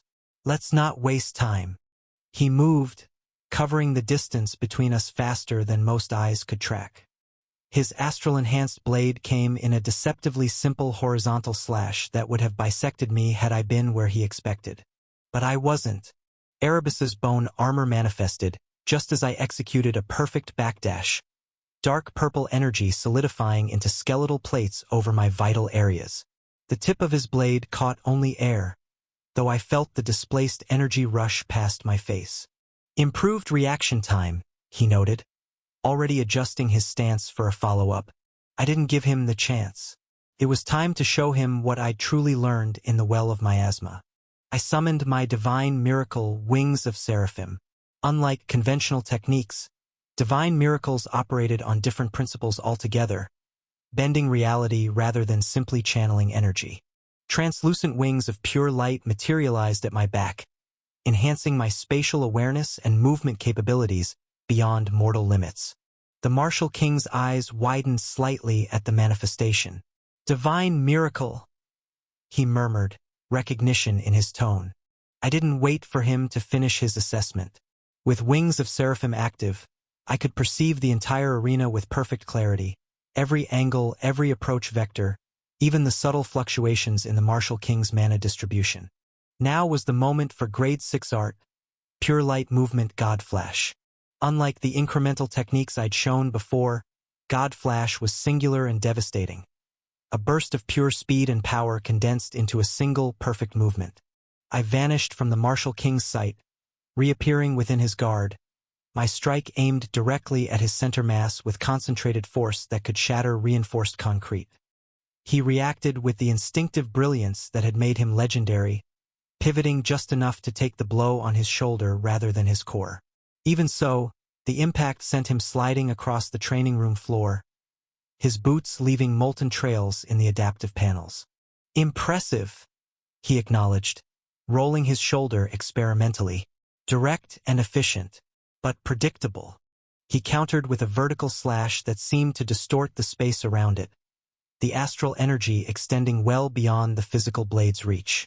The true demonstration lay in what came next, the CQC Grade 5 art I developed specifically for this world's combat system.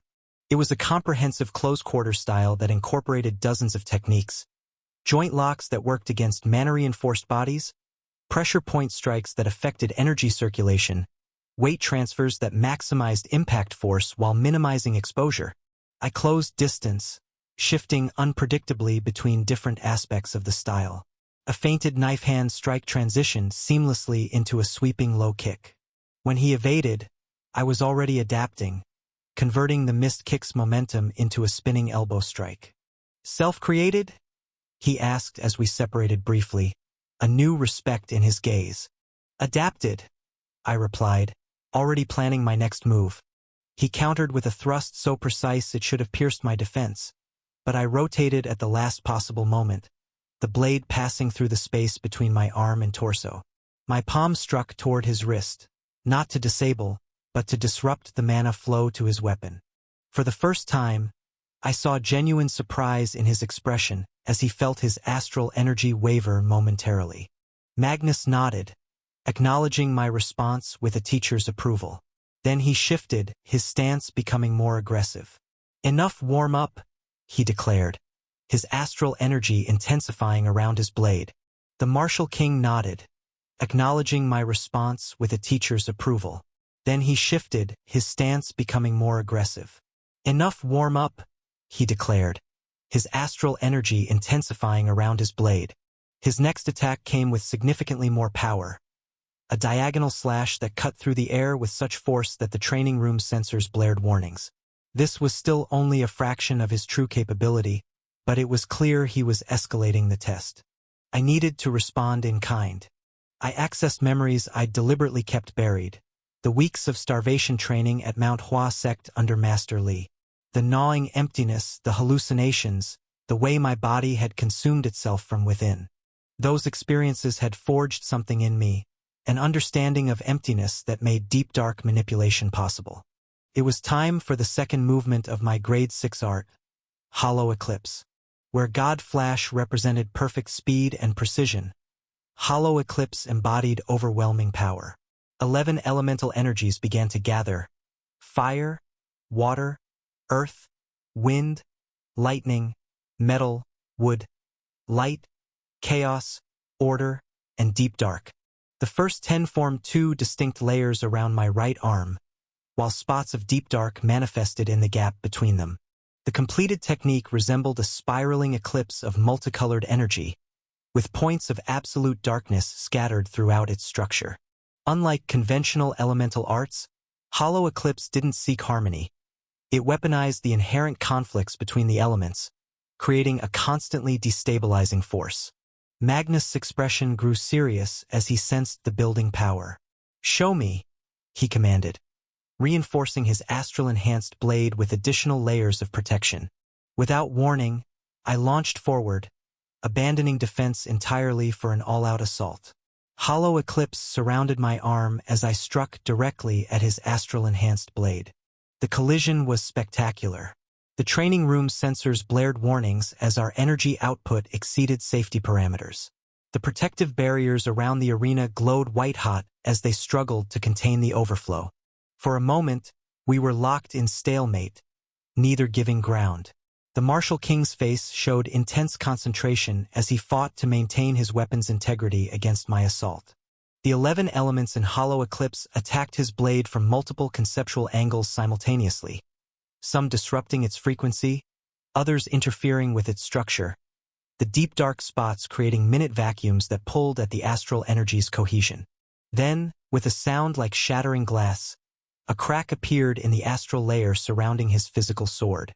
The crack spread rapidly, branching outward like lightning across the sky. With a final surge of effort, I pushed forward, and the astral enhancement shattered completely, leaving the Martial King holding only the physical blade beneath.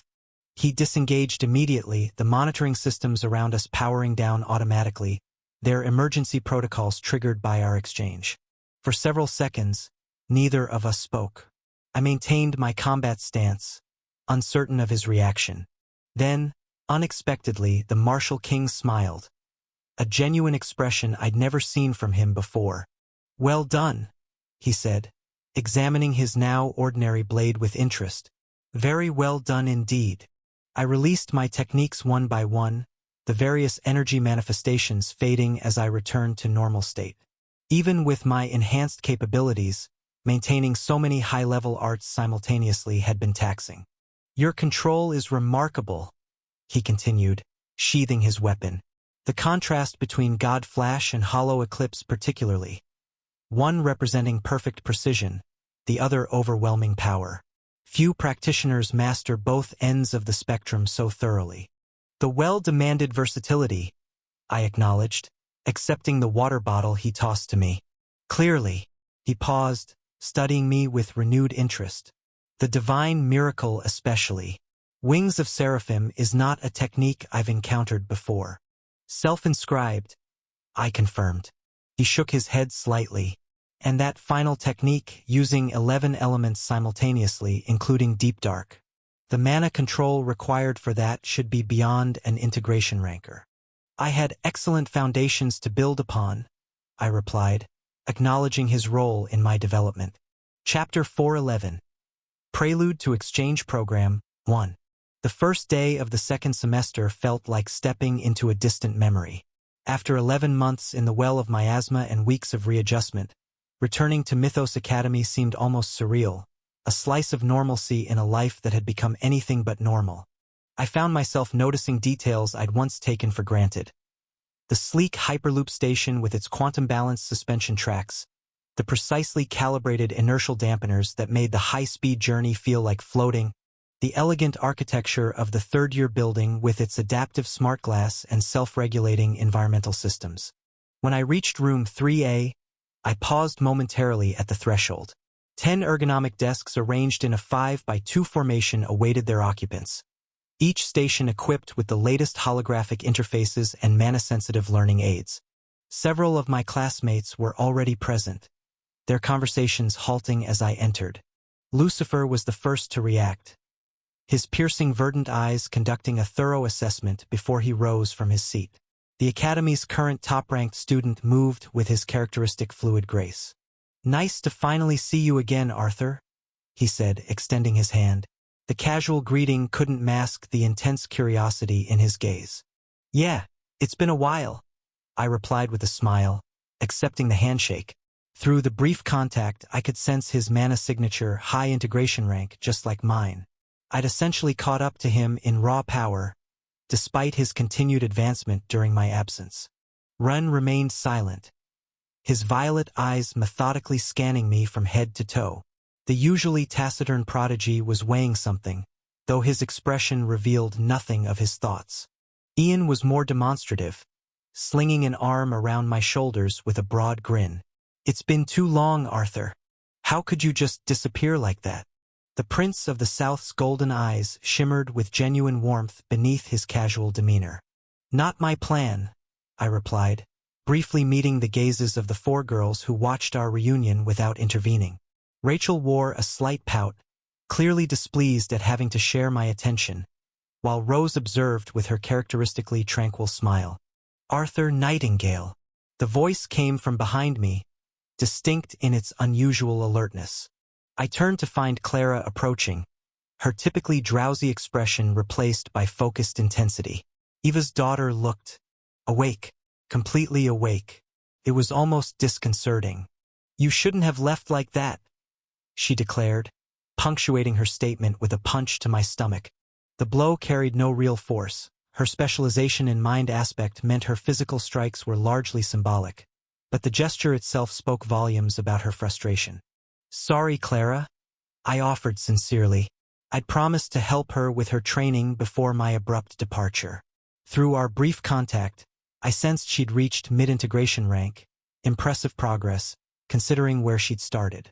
In fact, looking around the room, I realized everyone had advanced significantly. The entire class had reached at least mid-integration rank, with Ren, Lucifer, and myself at the high integration threshold. The competitive nature of Class 3A had clearly driven everyone to push their limits. "All forgiven," Clara said with a dismissive wave, though her eyes told a different story. "Just don't expect me to share my notes." The classroom's ambient lighting shifted subtly, a signal that the session would soon begin. I moved toward my assigned seat, position 2, befitting my current rank within the academy hierarchy. As I settled beside Lucifer in the front row, he leaned slightly closer, voice lowered for my ears alone. "Your aura feels different," he observed, the casual tone belied by the intensity of his gaze. "Not just stronger, fundamentally altered." I offered a non-committal shrug. 11 months is a long time. "Not long enough for what I'm sensing," he countered, a hint of challenge in his voice.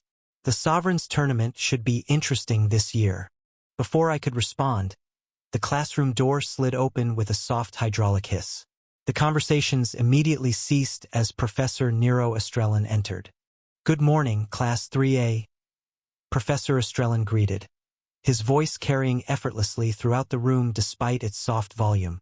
"I trust you all had a productive winter break."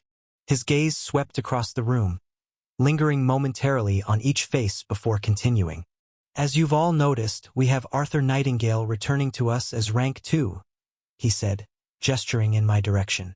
Of course, these rankings may shift significantly during the Sovereigns tournament at the year's end. The holographic display shifted to reveal a detailed semester schedule. Now, regarding this semester's practical evaluations, he continued, we're implementing a significant change. Instead of the traditional field trip for our first practical assessment, we will be participating in an exchange program with Starcrest Academy on the Eastern Continent. All 100 third-year students will accompany the faculty to Warian, where Starcrest is located. An excited murmur rippled through the classroom. This was unexpected and intriguing. In the original timeline, the field trip had been cancelled entirely, not replaced with something more ambitious. The deviation sparked my curiosity. I'll get to see that prodigy again, I thought, recalling Seola with her extraordinary talent and complicated future. Professor Estrellan cleared his throat, recapturing our attention.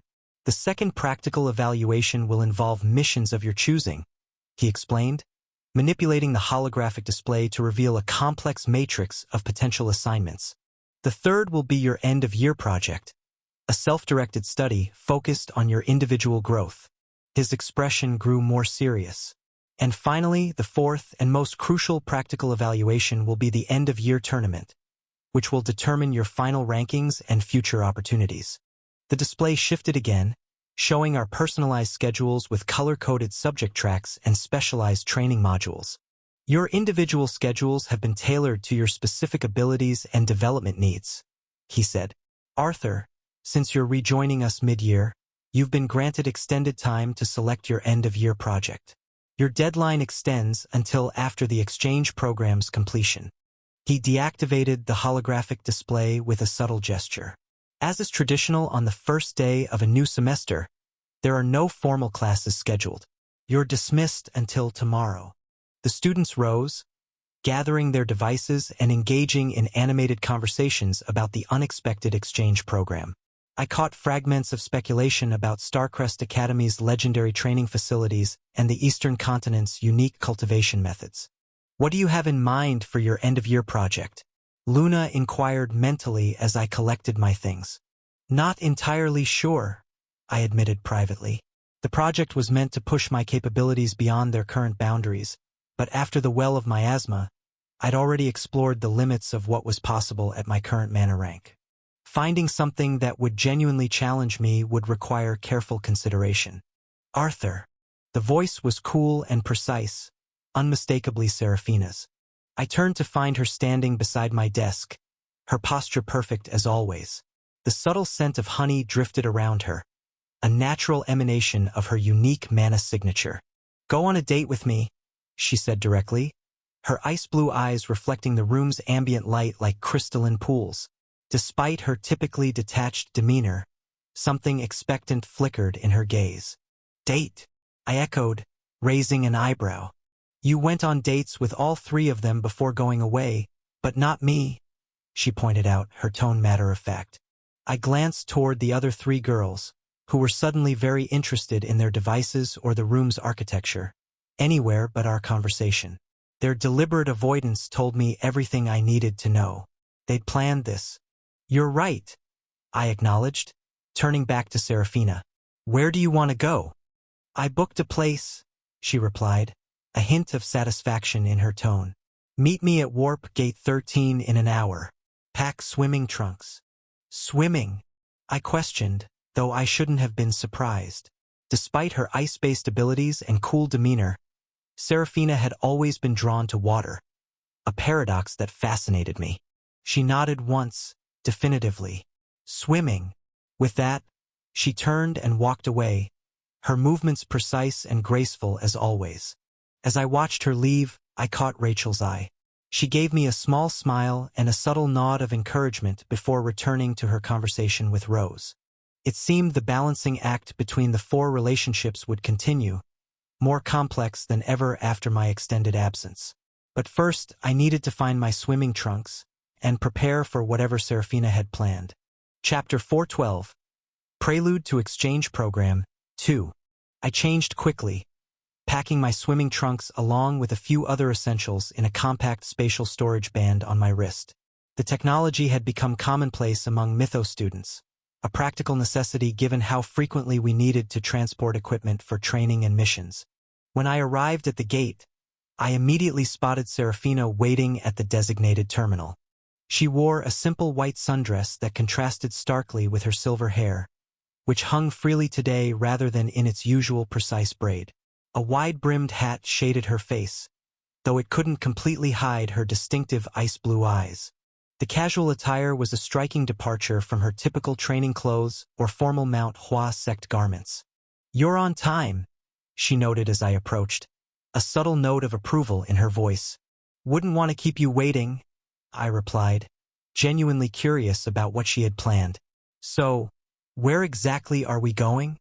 "A villa my family owns," she said, adjusting her hat slightly. "It's in the southern archipelago. Private island." I raised an eyebrow. "The southern archipelago? That's quite a distance. We're going through the warp gate directly?" Direct warp travel was prohibitively expensive for most students for anything beyond the coast of the northern or western continents, thus most used planes beyond the coast. Serafina shrugged, completely unbothered. "I'm rich." The blunt statement, delivered without a hint of boasting or self-consciousness, was so typically Serafina that I couldn't help but smile. Her family's wealth as the rulers of the Mount Hua sect was well known, but she rarely flaunted it. She simply used it when convenient without fanfare or apology. "Must be nice," I commented. "It is," she agreed matter-of-factly, handing her authorization to the warp gate attendant. The terminal lit up with a complex array of verification protocols: identity confirmation, destination security clearance, and payment processing.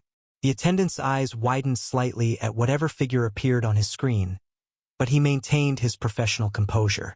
"Southern Archipelago, Hua Private Reserve, Gate 7, he confirmed. "Please proceed to the preparation chamber. Departure in 3 minutes. As we moved toward the designated area, I found myself studying Serafina. This was the first time we'd been alone together since my return, and I was curious about how she'd changed during my absence. "Did you spend much time at this villa while I was gone?" I asked. "No," she replied simply. "I was busy." "With what?" I prompted, knowing her well enough to understand that she rarely volunteered information without direct questions. "Looking for you," she said, her tone unchanged despite the weight of her words. "And training." The world dissolved around us, my consciousness stretching and compressing simultaneously as we were catapulted through the fabric of space. Then, with a subtle shift in pressure, reality reassembled itself around us. The sterile preparation chamber was gone, replaced by an open-air arrival platform surrounded by lush tropical vegetation. The air was noticeably warmer and more humid, filled with the scent of exotic flowers and the distant sound of waves. "Welcome to the Southern Archipelago," a pleasant automated voice announced. "Local temperature is 29 degrees Celsius. Please enjoy your stay." Serafina removed her hat, allowing the gentle ocean breeze to stir her silver hair. For just a moment, her typically composed expression softened as she took in the familiar surroundings. "Come on," she said, replacing her mask of neutrality. "The villa is this way." As we stepped off the arrival platform, I caught my first glimpse of our destination. A stunning modern structure built into the side of a small hill, offering panoramic views of the turquoise ocean beyond. The architecture seamlessly blended with the natural environment, all clean lines and open spaces that captured the island's beauty. "This is your family's villa?" I asked, impressed despite myself. Chapter: Private Paradise. "Yes, privacy," Serafina said, her gaze sweeping over the secluded beachfront. "Much better than Maven City." Couldn't help but agree. Maven City, where I'd taken Rachel for our date last year, had been beautiful but crowded, constantly surrounded by people and the buzzing energy of urban life. This was different, completely different. The southern archipelago stretched between the western and southern continents, a collection of meticulously engineered islands that combined cutting-edge technology with natural beauty. It reminded me of the Maldives from my previous world. Pristine waters in impossible shades of blue, soft white sand, and that sense of being utterly removed from everyday reality. We followed a winding stone path through lush tropical gardens toward the villa. The architecture was impressive, glass and polished stone that seemed to emerge organically from the landscape, offering panoramic views of the ocean while maintaining complete privacy. "Do you have staff here?" I asked as we approached the entrance.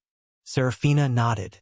"I dismissed them for today," she said, activating the biometric lock with a casual touch. "They prepared food and left it covered and temperature controlled." She glanced at me. "Are you hungry?" "I am," I admitted. "Let's eat then." The interior was just as impressive as the exterior, open and airy with minimalist furnishings in cool tones that complemented the ocean views visible through floor-to-ceiling windows. The dining area opened onto a covered terrace where a table had been set for two, overlooking a private stretch of beach and the endless blue beyond. Serafina moved to a concealed panel on the wall, tapping a sequence that caused a section of the counter to slide open, revealing dishes kept in perfect stasis. The aromas that emerged were enticing: seafood, tropical fruits, and spices I couldn't immediately identify. "This smells incredible," I said, helping her transfer the dishes to the terrace table. "The staff knows what I like," she replied, arranging the plates with precise movements. "I told them to prepare local specialties." We settled at the table, the ocean breeze carrying the salt-tinged air around us. The meal was exceptional: butter-poached lobster, seared fish with tropical fruit salsa, and sides I'd never encountered before. "I was worried about you when you were missing," Serafina said. "You shouldn't be," I assured her. "I'm fine. Better than fine, actually." "I can see that." Her gaze traveled over me briefly, clinical yet somehow not entirely dispassionate. "Your physical capabilities have improved significantly. Your mana control is more refined." "You've been analyzing me," I observed, amused. "Of course," she replied without a hint of embarrassment. "Understanding your development is essential for maintaining effective combat synchronization." "Is that the only reason?" I asked, leaning forward slightly, a teasing smile playing at my lips. A faint dusting of pink appeared on her cheeks, so subtle I might have missed it if I hadn't been looking carefully. "There may be other considerations." "Such as?"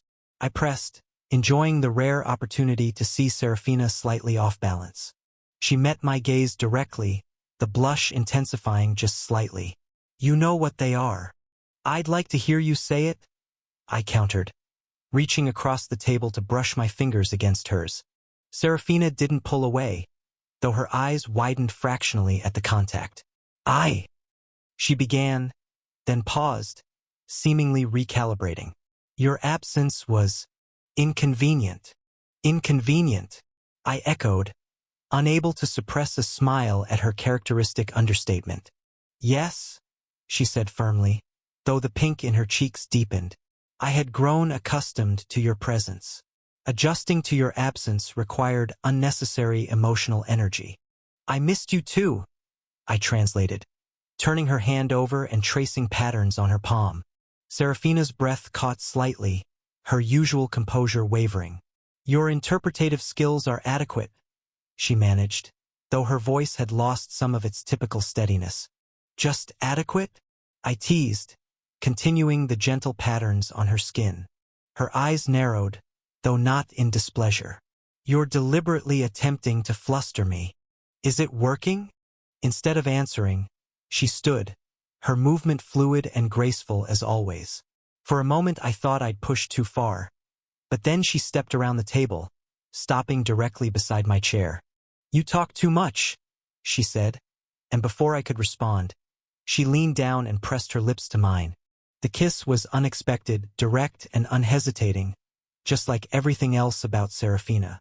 Her lips were cool against mine, tasting faintly of the tropical fruit we'd been eating. I responded immediately, one hand rising to cup her cheek. When she pulled back, her cheeks were definitively flushed, ice-blue eyes slightly widened as if surprised by her own boldness. "That was," I began. "Effective at silencing you," she finished, though the attempted dryness of her tone was undermined by her quickened breathing. I laughed, standing to face her properly. Very effective, I agreed, sliding an arm around her waist and drawing her closer. Maybe you should try again, just to be sure. This time I initiated the kiss, slower and more deliberate. Serafina responded with unexpected intensity, her arms wrapping around my neck as she pressed herself against me. The cool touch of her skin contrasted with the warmth building between us, creating a fascinating interplay of sensations. When we finally separated, both slightly breathless, Serafina's composure had thoroughly cracked. Her silver hair was slightly disheveled, lips pinker than usual, eyes bright with an emotion she rarely displayed so openly. "Swimming," she said abruptly, taking a small step back. "We should swim." I smiled at her obvious attempt to regain equilibrium. "Now?" "Yes." She nodded decisively. "The temperature is optimal. The currents are favorable." Her clinical assessment was betrayed by the lingering flush on her cheeks.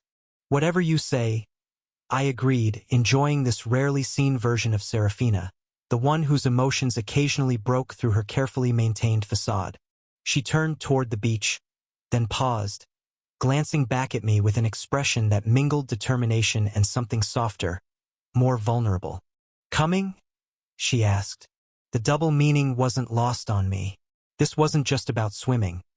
It was about continuing whatever had just started between us. Away from the academy, away from the others, in this private paradise she had chosen specifically for us.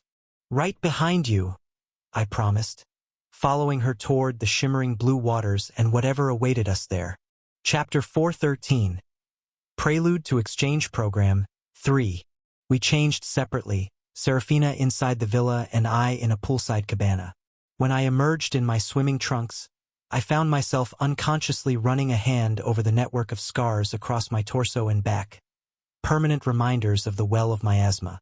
Advanced healing techniques had proven futile against injuries inflicted in that place. The miasmic energy had altered the very nature of the wounds, making them resistant to conventional restoration.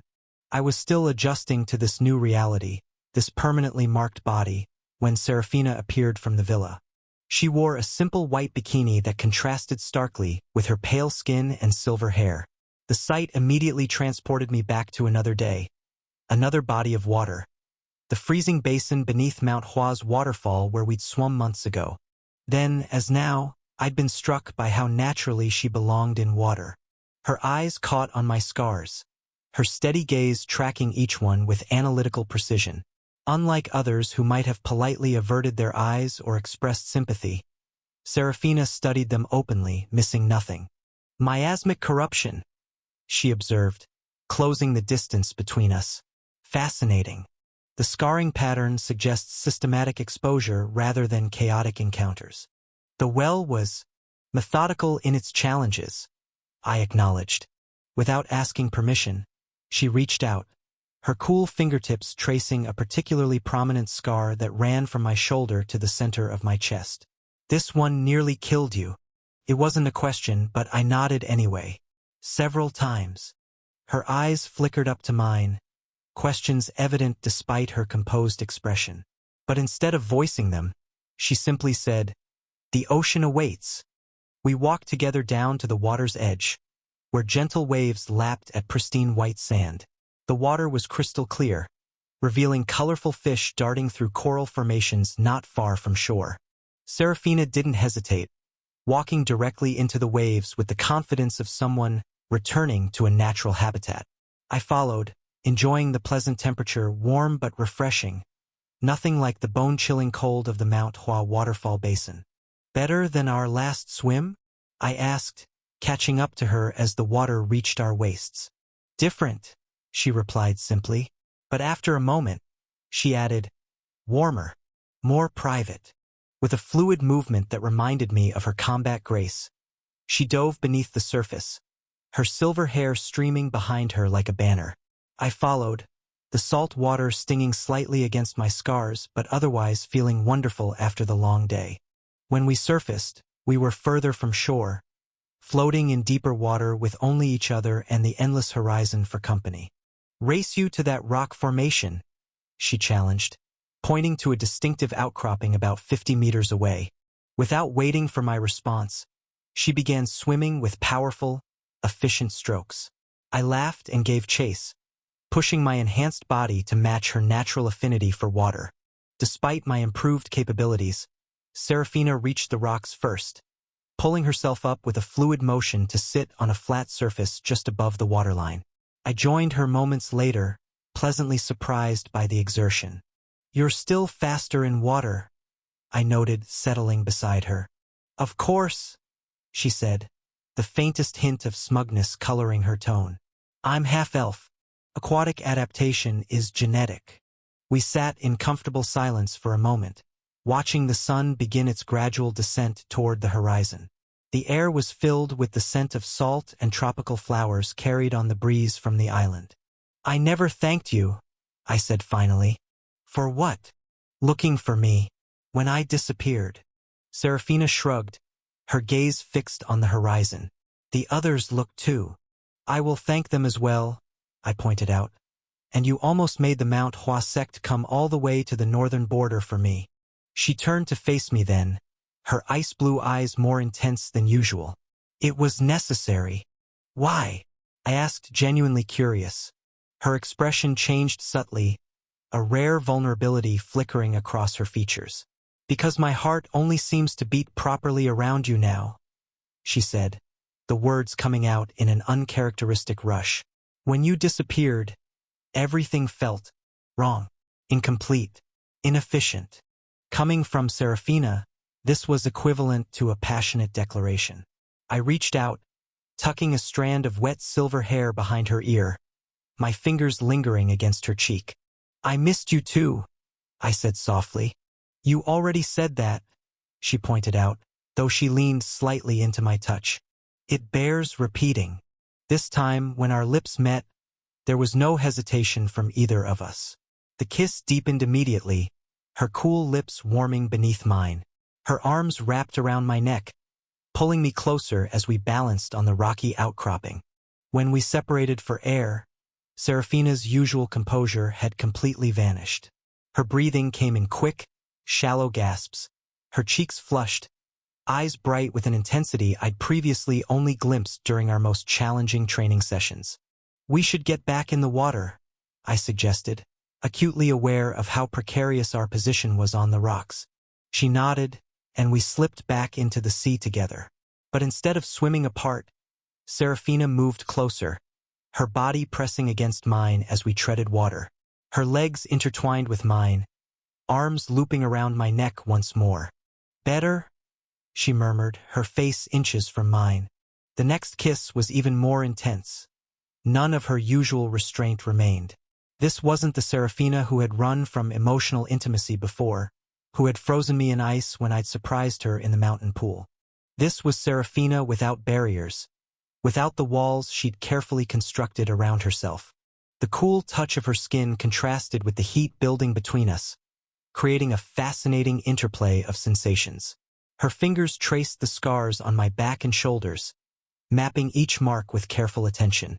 "I wanted to kill them," she whispered against my lips. "Everyone responsible for taking you." The fierce protectiveness in her voice sent a shiver through me that had nothing to do with the water temperature. "I'm back now," I assured her, holding her close as we floated together, the gentle current rocking us in a soothing rhythm.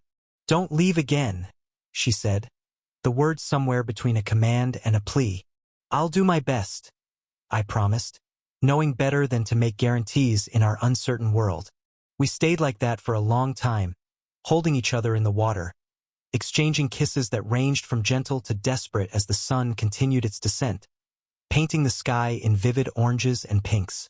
Eventually, as dusk approached, we began swimming back toward shore. The villa's lights had automatically activated, creating a warm glow that guided our return. As we reached the shallows, walking hand in hand toward the beach, Serafina stopped suddenly. She turned to face me, water lapping at our waists, her expression unusually solemn. "Arthur," she said, my name softer on her lips than I'd ever heard it before. "Yes."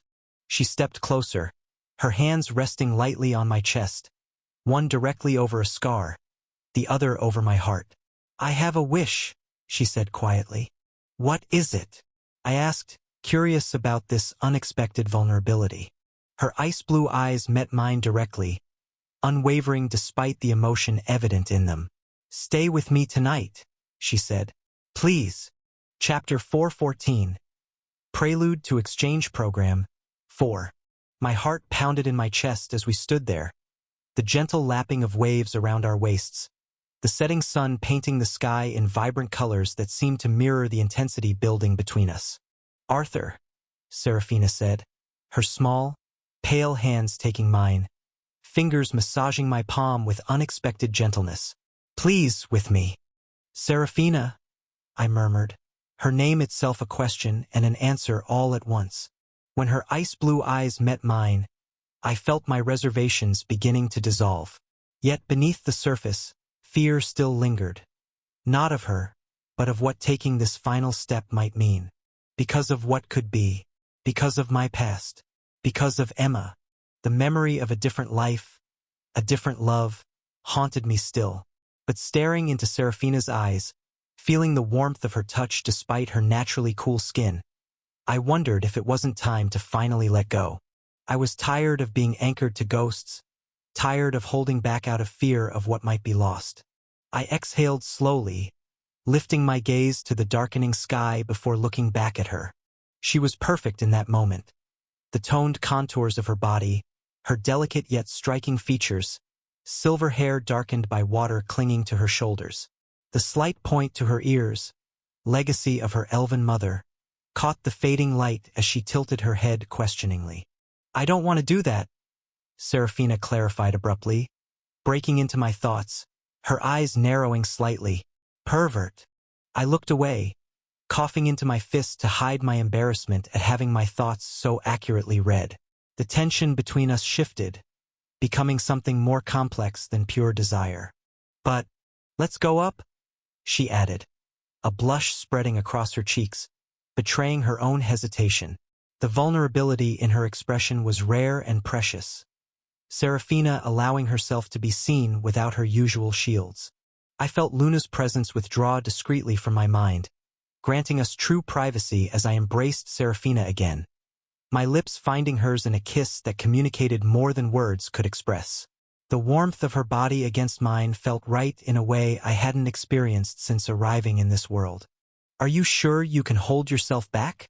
I whispered against her lips, feeling the slight tremor that ran through her body. "For now, yes," she replied, her voice steady despite the emotion in her eyes. "But not forever." "Good, because I won't hold back this summer," I promised, interlocking my fingers with hers as we began walking toward the shore, water cascading from our bodies. The path back to the villa was lined with softly glowing lights that had automatically activated as darkness fell. We walked in comfortable silence, hands still joined, both processing the boundary we'd established and the promise of what lay beyond it, when we were both ready. Inside, the villa had transformed in our absence. The lighting had dimmed to a warm, intimate glow, and someone or something had prepared the master suite. Fresh flowers adorned side tables, their subtle fragrance permeating the air. "Automated systems," Serafina explained, noticing my curious glance. "The villa anticipates needs based on pre-established patterns." "Convenient," I observed. "Efficient," she corrected, but a small smile played at the corners of her lips.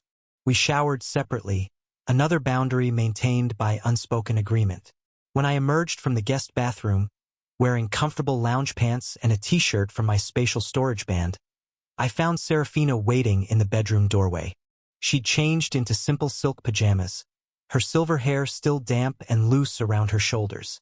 Without makeup or her usual composed expression, she looked younger, more vulnerable, more human, despite her elven heritage. "You're staring," she noted, though without reproach. "You're beautiful," I replied honestly. The blush that colored her cheeks was immediate and vivid. "Physical appearance is largely genetic lottery," she countered, falling back on analytical detachment as a defense against emotion. I smiled, recognizing the tactic. Then you won the lottery.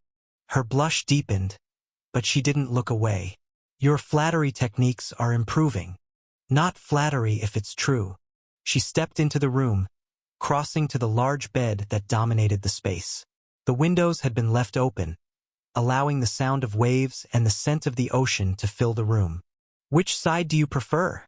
She asked, practical even now. I'm not particular.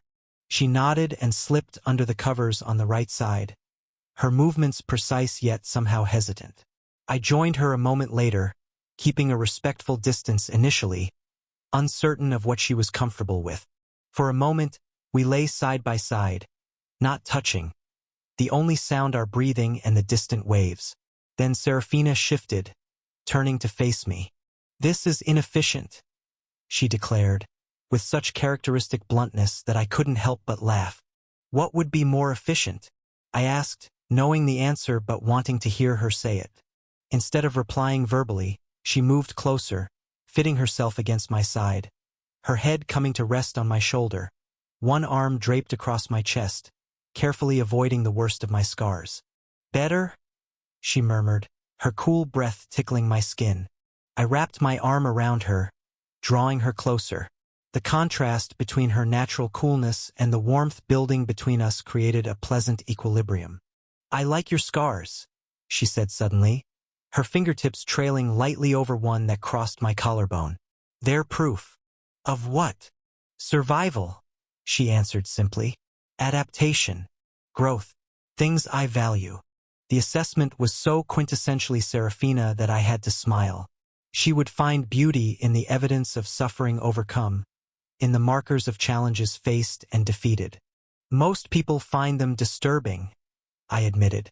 Most people are superficial, she countered. These tell your story better than words could. She traced another scar, this one running along my ribs, her touch feather-light. This one almost killed you. Yes, I confirmed. The memory of that particular challenge in the well flashed through my mind. A trial of endurance that had pushed me beyond what I'd thought possible. Tell me, she requested, her voice soft but insistent. And so I did.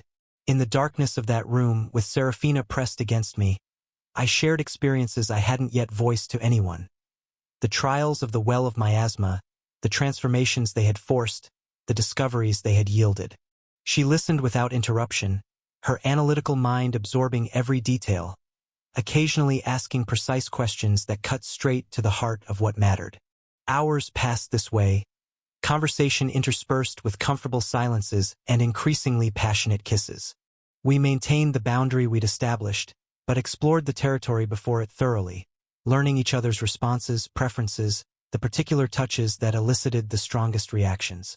Serafina was surprisingly expressive when her usual restraint fell away. Her quiet gasps when I kissed the sensitive spot behind her ear, the way her fingers tightened on my shoulder when my lips traced the line of her collarbone, the slight arch of her back when my hand rested at the small of her back.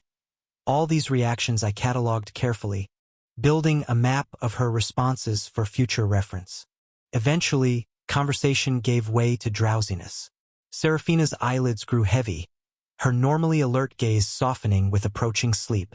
Stay, she murmured, her arm tightening around me as if afraid I might try to leave. I'm not going anywhere, I assured her, pressing a kiss to her forehead. She nodded, satisfied, and settled more comfortably against me. Within minutes, her breathing had evened out, body relaxing completely as sleep claimed her. I remained awake a while longer, watching her in the moonlight that filtered through the windows. This version of Serafina, peaceful, unguarded, trusting enough to fall asleep in my arms, was one few people ever saw. The privilege of witnessing it wasn't lost on me. Eventually, lulled by the rhythm of her breathing and the distant sound of waves, I joined her in sleep. Chapter 4:15. Prelude to Exchange Program 5. Morning came with gentle insistence, sunlight spilling through the windows to paint patterns across the bed. I woke to find Serafina already alert, propped up on one elbow, studying me with her usual intensity. Good morning, I said, voice rough with sleep, Your sleep cycles appear restful, she observed by way of greeting. No evident nightmares or stress responses. I smiled. Good morning to you too. A slight smile curved her lips. Morning, she conceded, leaning down to press a brief kiss to my lips. We should leave within 2 hours to return to the academy at an appropriate time. Always practical, always planning, even in moments like this. It was oddly endearing. We have time for breakfast, then? I asked, stretching carefully beneath her watchful gaze. Yes, I've already instructed the chefs to prepare something. We ate on the terrace, watching the morning sun sparkle on the ocean. Serafina was quieter than usual, seemingly absorbed in her own thoughts. Regrets? I asked finally, when the silence had stretched long enough to become concerning. Her head snapped up, ice-blue eyes focusing sharply on mine. No, she stated firmly. None. You're quiet. I'm processing, she corrected. Last night was. She paused, searching for the right word. Significant. Coming from Serafina, this was equivalent to a passionate declaration. I reached across the table, taking her hand in mine. For me too, I assured her. She nodded, apparently satisfied with this mutual understanding. We should prepare to leave. The return journey was the reverse of our arrival. A brief warp travel that compressed space and time, depositing us back at Mythos Academy's Warp Gate 13 by mid-morning. As we stepped off the platform, it was like re-entering a different world. One of responsibilities, rivalries, and impending challenges. As we walked back toward the dormitories, Serafina's hand brushed against mine. A subtle gesture that might have seemed accidental to anyone observing, but which I recognized as deliberately seeking connection. I caught her fingers with mine, giving a brief, reassuring squeeze before letting go. After we reached Ophelia Dormitory, we parted ways, heading to our respective floors. A glance at the clock told me we were running a little late, so I changed into my uniform quickly. Black jacket, white shirt, black pants, golden trim glinting faintly under the ceiling lights. I combed my hair back with my fingers, grabbed my satchel, and made my way out. Classes were more or less what I expected, similar to last year, only tuned to a sharper, harder edge. Higher-level spell theory, enhanced combat analysis, mandatory mock battle simulations. Mythos Academy wasn't in the business of raising average students after all. It was a grind, but a familiar one, and I slipped back into the rhythm without much trouble. By the time the final class ended and the halls began to thin out, I felt my phone buzz against my thigh. I pulled it out, half expecting another reminder from Nero or some academy-wide alert. Instead, it was a text. Just one word. Coffee. Starlight Brew. It was from Clara. I stared at the screen for a moment longer than necessary, the corners of my lips tugging upwards despite myself. I tucked the phone away and headed towards the cafe she mentioned. Starlight Brew was nestled in one of the newer wings of the academy grounds, tucked between a sleek bookshop and a tech enhancement store. The cafe had wide glass walls, letting the late afternoon sun pour inside, casting the polished floors and metal and wood tables in a warm glow. Soft, lazy music drifted through the air, blending with the scent of roasted coffee beans and sweet pastries. I pushed open the door, the tiny bell above it chiming softly. There she was, slumped over a table near the window, chin resting on her arms. Clara Lopez looked exactly like she always did. Drowsy, half asleep, entirely too relaxed for someone sitting in public. Her soft navy blue hair was tied messily to the side, strands slipping free. Her violet eyes, heavy-lidded and almost stubbornly half-shut, shifted lazily toward me as I approached. "Yo," she said, lifting a single hand in a half-hearted wave. I sat down opposite her, raising an eyebrow. "Good to see you're as energetic as ever." "Sho," she muttered, sliding a coffee cup toward me with her other hand like a bribe. "You'll ruin the cafe's vibe." I chuckled, taking the cup without protest. I took a sip, rich, strong. She remembered what I liked. "I didn't know you missed me enough to drag yourself out of hibernation," I teased. She made a non-committal noise, something between a hum and a scoff. "You were gone for like a year," she said after a moment, voice a little less sleepy now. "And not even a single text, or call, or psychic message." "I wasn't dead," I pointed out, setting the cup down. "Just busy." "Busy almost dying," she corrected, peeking at me from under the curtain of her hair. I scratched the back of my head. "Minor details." Clara just sighed. A long, suffering sigh, as if I was personally exhausting her just by existing. "You're a dumbass," she muttered. "But glad you're back." It was simple, clumsy, exactly the kind of thing Clara would say without dressing it up in anything fancy. "Yeah," I said, leaning back in my chair. "It's good to be back." For a while we just sat there. No rush to fill the silence. No need to impress or explain. The sun dipped lower outside the window, casting golden streaks across her hair. She wasn't the type to nag or demand attention. She was just there. A steady, sleepy presence. Always had been. And somehow that made it easier to breathe. "You know," she said eventually, lifting her head slightly, "you missed a lot of boring crap while you were gone." "Oh, yeah. Meetings. Mandatory lectures. Some group projects. One guy even tried to declare himself new rank 1. She yawned. "It was hilarious. He got bodied by Lucifer in like 30 seconds. I laughed, the sound easing out of me naturally. "Sounds like I missed all the fun." "You did," she said, her smile slow and genuine. "But it's fine. You're here now." I took another sip of coffee, savoring the moment. Yeah. I was here now, and not everything in the world was broken yet. "You better stick around this time," Clara said, her voice drifting toward sleep again. I glanced out the window, where the stars were just beginning to peek out from the evening sky. "I'll try," I said softly. Across from me, Clara's head dipped forward slightly as she dozed off at the table, her coffee untouched. Typical. I leaned back, closing my eyes for a moment, and for the first time in a long while, it felt like things might just be okay. Chapter 416. Exchange Program 1. It's a curious thing how small changes can add up. Like pebbles thrown into a pond, decisions create ripples that transform into waves. My own actions had sent such ripples far and wide, subtle changes stacking into monumental deviations. Magnus Drakar's presence at the academy, my place as rank 2, and the enhanced strength of every class of student were merely the beginning. Each alteration reshaped the very world we inhabited. The shift from field trip to exchange program marked another significant departure from the path I'd known. A path I could no longer rely on to predict events with any certainty. And now we were headed to Starcrest Academy, nestled in the eastern continent, perilously close to the heart of the Red Chalice cult and their hidden city of vampires. Both forces lurked beneath the surface, their influence vast and deeply entrenched. When the vampire monarch had reawakened years later as the Second Calamity, his power eclipsing even Magnus Drakar's, the eastern continent had crumbled swiftly.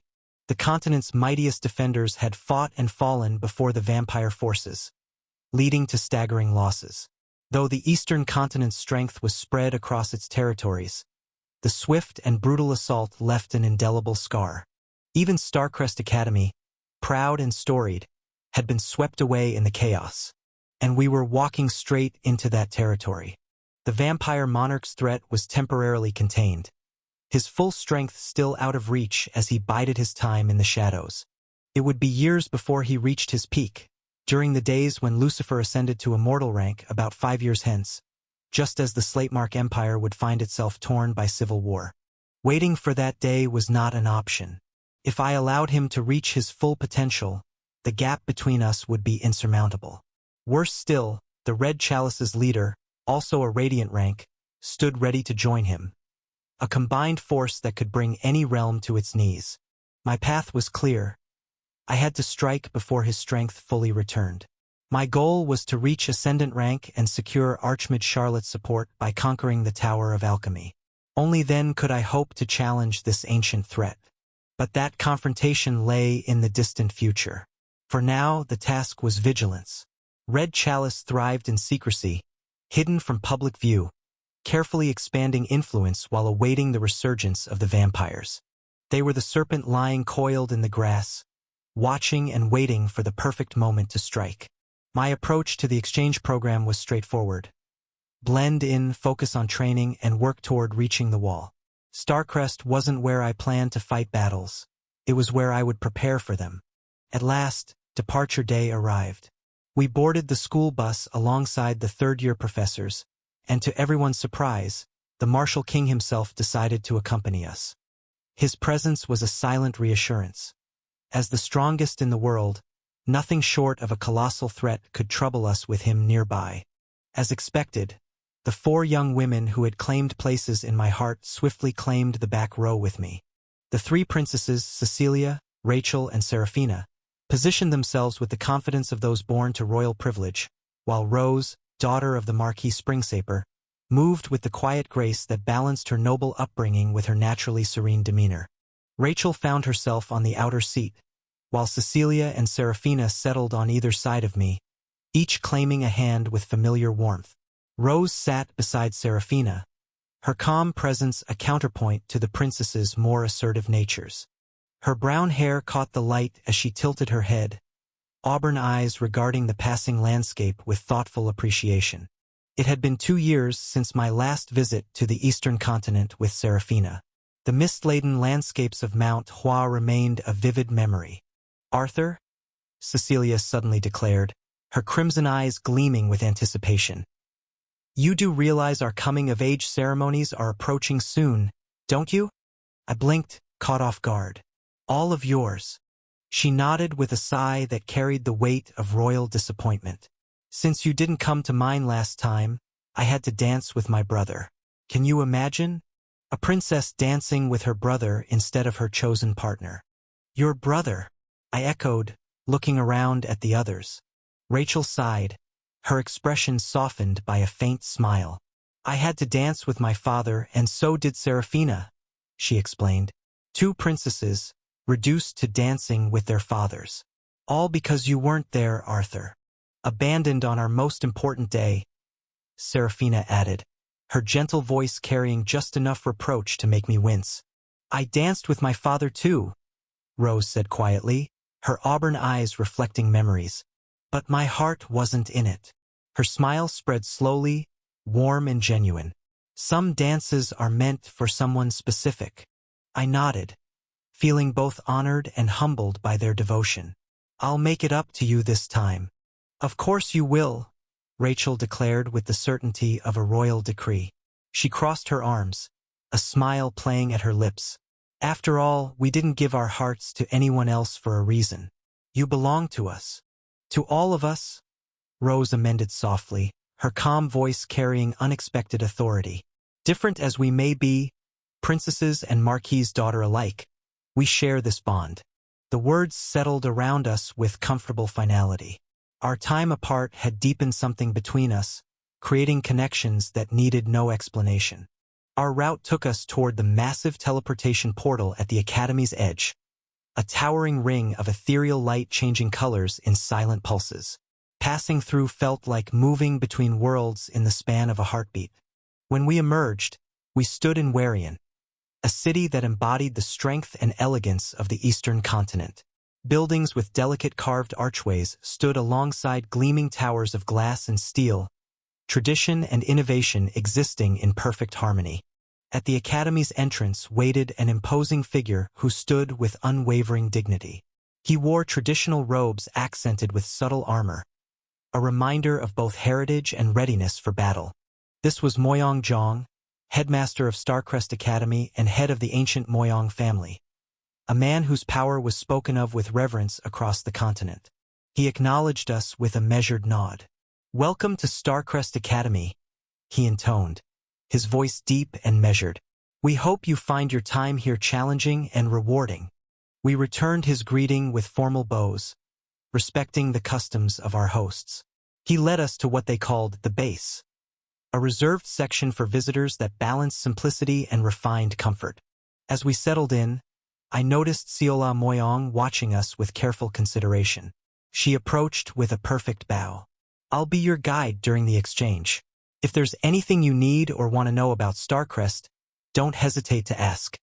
Thank you, I replied, meeting her gaze with appropriate courtesy. As we finished arranging our belongings, Rose moved beside me, her presence calming as always. The energy here flows differently, she observed, her fingers lightly tracing patterns in the air, like tributaries joining a great river. I felt a surge of anticipation for what lay ahead. A chance to learn, to grow stronger, and perhaps most importantly, to understand more about the Eastern Continent's approach to power. Chapter 417, Exchange Program 2. There is a certain quality to power that transcends the merely physical. It hangs in the air like an expensive perfume, except instead of making people think of exotic flowers and overpriced little bottles, it makes them think about their own mortality and whether their life insurance is properly updated. Moyang Zhang was intimately familiar with this quality. As head of the Moyang family, masters of the blade whose swordsmanship was said to be so precise they could slice a falling raindrop into exactly 7 equal parts, he typically emanated it himself. An immortal ranker whose very footsteps seemed to carry the weight of the Eastern Continent's most illustrious lineage, Zhang had grown accustomed to being the gravitational center of any gathering he deigned to attend. Today, however, he found himself experiencing something unfamiliar. The sensation of being a mere moon in the presence of a far greater celestial body. Magnus Drakkar, the martial king. The man sat across from him with the casual ease of someone who had long ago transcended concern about what others thought of him. His posture wasn't deliberately intimidating. That would have been unnecessary. Like a dragon wearing a sign reading "Caution," breathes fire. The intimidation simply existed as a natural byproduct of his being. Zhang found himself swallowing involuntarily, a gesture that would have horrified him had anyone else noticed it. An immortal ranker, nervous as a fresh recruit. The thought was absurd. And yet, the tea is excellent, Magnus remarked, lifting the delicate porcelain cup with fingers that could, with the same casual motion, reduce mountains to rubble. Frost-picked from the northern slopes of Mount Hua. Isn't it? Zhang nodded, grateful for the mundane observation that temporarily anchored the conversation in comfortable territory. Third harvest of the season. The monks reserve it specifically for. He hesitated. For distinguished visitors. What he meant was for people we're afraid might level the compound if displeased. But diplomacy had always been the art of avoiding saying what one meant while ensuring everyone understood anyway. Distinguished? Magnus repeated, the ghost of amusement playing at the corners of his mouth. A pleasant euphemism. The room they sat in was a masterpiece of Eastern architecture. Carved pillars of ancient wood harvested from trees older than most nations. Floor cushions stuffed with the down of birds that nested only on cliffs so precarious they made veteran mountaineers weep. The sliding paper doors depicted a scene of winter mountains in ink so rare it was said to be mixed with the tears of a phoenix.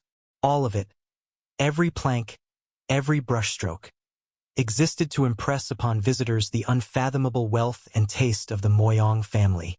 Magnus Drakkar seemed about as impressed by it as a man might be by a particularly unambitious pebble.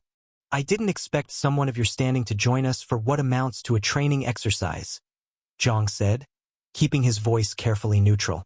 Though aware of the vast difference in their power, he maintained the dignity befitting the head of one of the 5 great families. Respect did not mean subservience. Magnus' smile widened fractionally.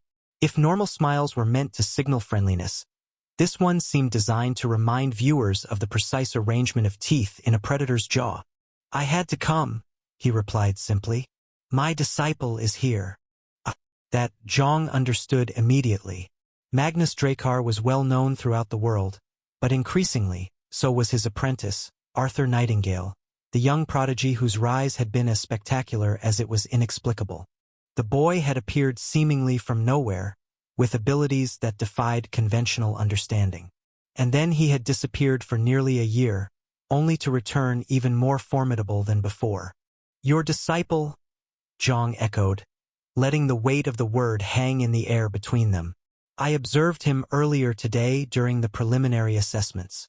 What he didn't say, what didn't need saying, was that Arthur Nightingale had performed feats that should have been impossible for someone of his age and rank. It was like watching a child pick up a building and casually toss it aside while asking if anyone had seen his lost toy. And, Magnus prompted, though his tone suggested he already knew precisely what Zhang had witnessed. The Moyong patriarch found himself gesturing vaguely with one hand, a rare display of uncertainty from a man whose every movement was typically as deliberate as a master calligrapher's brushstroke. "That boy has achieved a monstrous level," he admitted finally. "His control of water and wind elements exceeds anything I've seen in decades of teaching. And 2 gifts." He shook his head slowly. "Even with such natural endowments, his level of precision is unusual. Unusual in the way that finding a live kraken in your bathtub would be unusual. Technically accurate, but severely understating the situation." Magnus tilted his head slightly, regarding Zhang with something between amusement and appreciation. "Talent alone doesn't explain it," he said. "Many are born with potential. Few are willing to endure what is necessary to realize it fully." There was something in his tone, a hint of pride, yes, but also something darker. Something that suggested the endurance he spoke of wasn't merely difficult but bordered on the nightmarish. Zhang found himself wondering, not for the first time, what exactly had transpired during Arthur's year of seclusion. Rumors whispered of isolation chambers, of training so brutal it would have broken lesser minds, of techniques forbidden for centuries being dusted off specifically for the boy. The Moyong patriarch had dismissed most of these as fanciful exaggerations. Now, looking at Magnus' expression, he wasn't so certain. Outside, rain began to fall, a gentle patter against the tiled roof that gradually increased in intensity until it became a steady drumming. Neither man acknowledged it. The weather was beneath their notice unless it directly affected their plans. "Your daughter is remarkable as well," Magnus said suddenly, changing the subject with the abruptness of someone who had decided that enough had been said on a particular topic. "I rarely offer praise without cause." Zhang felt a flicker of pride warm his chest. Siola Moyong was indeed exceptional, ranked among the finest of her generation. Not quite matching Arthur Nightingale or Lucifer Windward's bewildering trajectory. But then, who did? "Thank you," he said simply, accepting the compliment with a slight incline of his head. "It said she developed her own variation of the Moyong sword techniques," Magnus continued, his gaze sharp with interest, "incorporating space mana into traditional forms. Innovative." Zhang couldn't quite hide his surprise. The modification Siola had created was still new, not yet publicly demonstrated. That Magnus knew of it spoke to his intelligence network, or perhaps to his observational skills. "She has always had an independent mind," Zhang acknowledged, a faint smile softening his austere features. "Sometimes to my considerable frustration." Magnus laughed then, a sound so unexpected it seemed to startle the very air.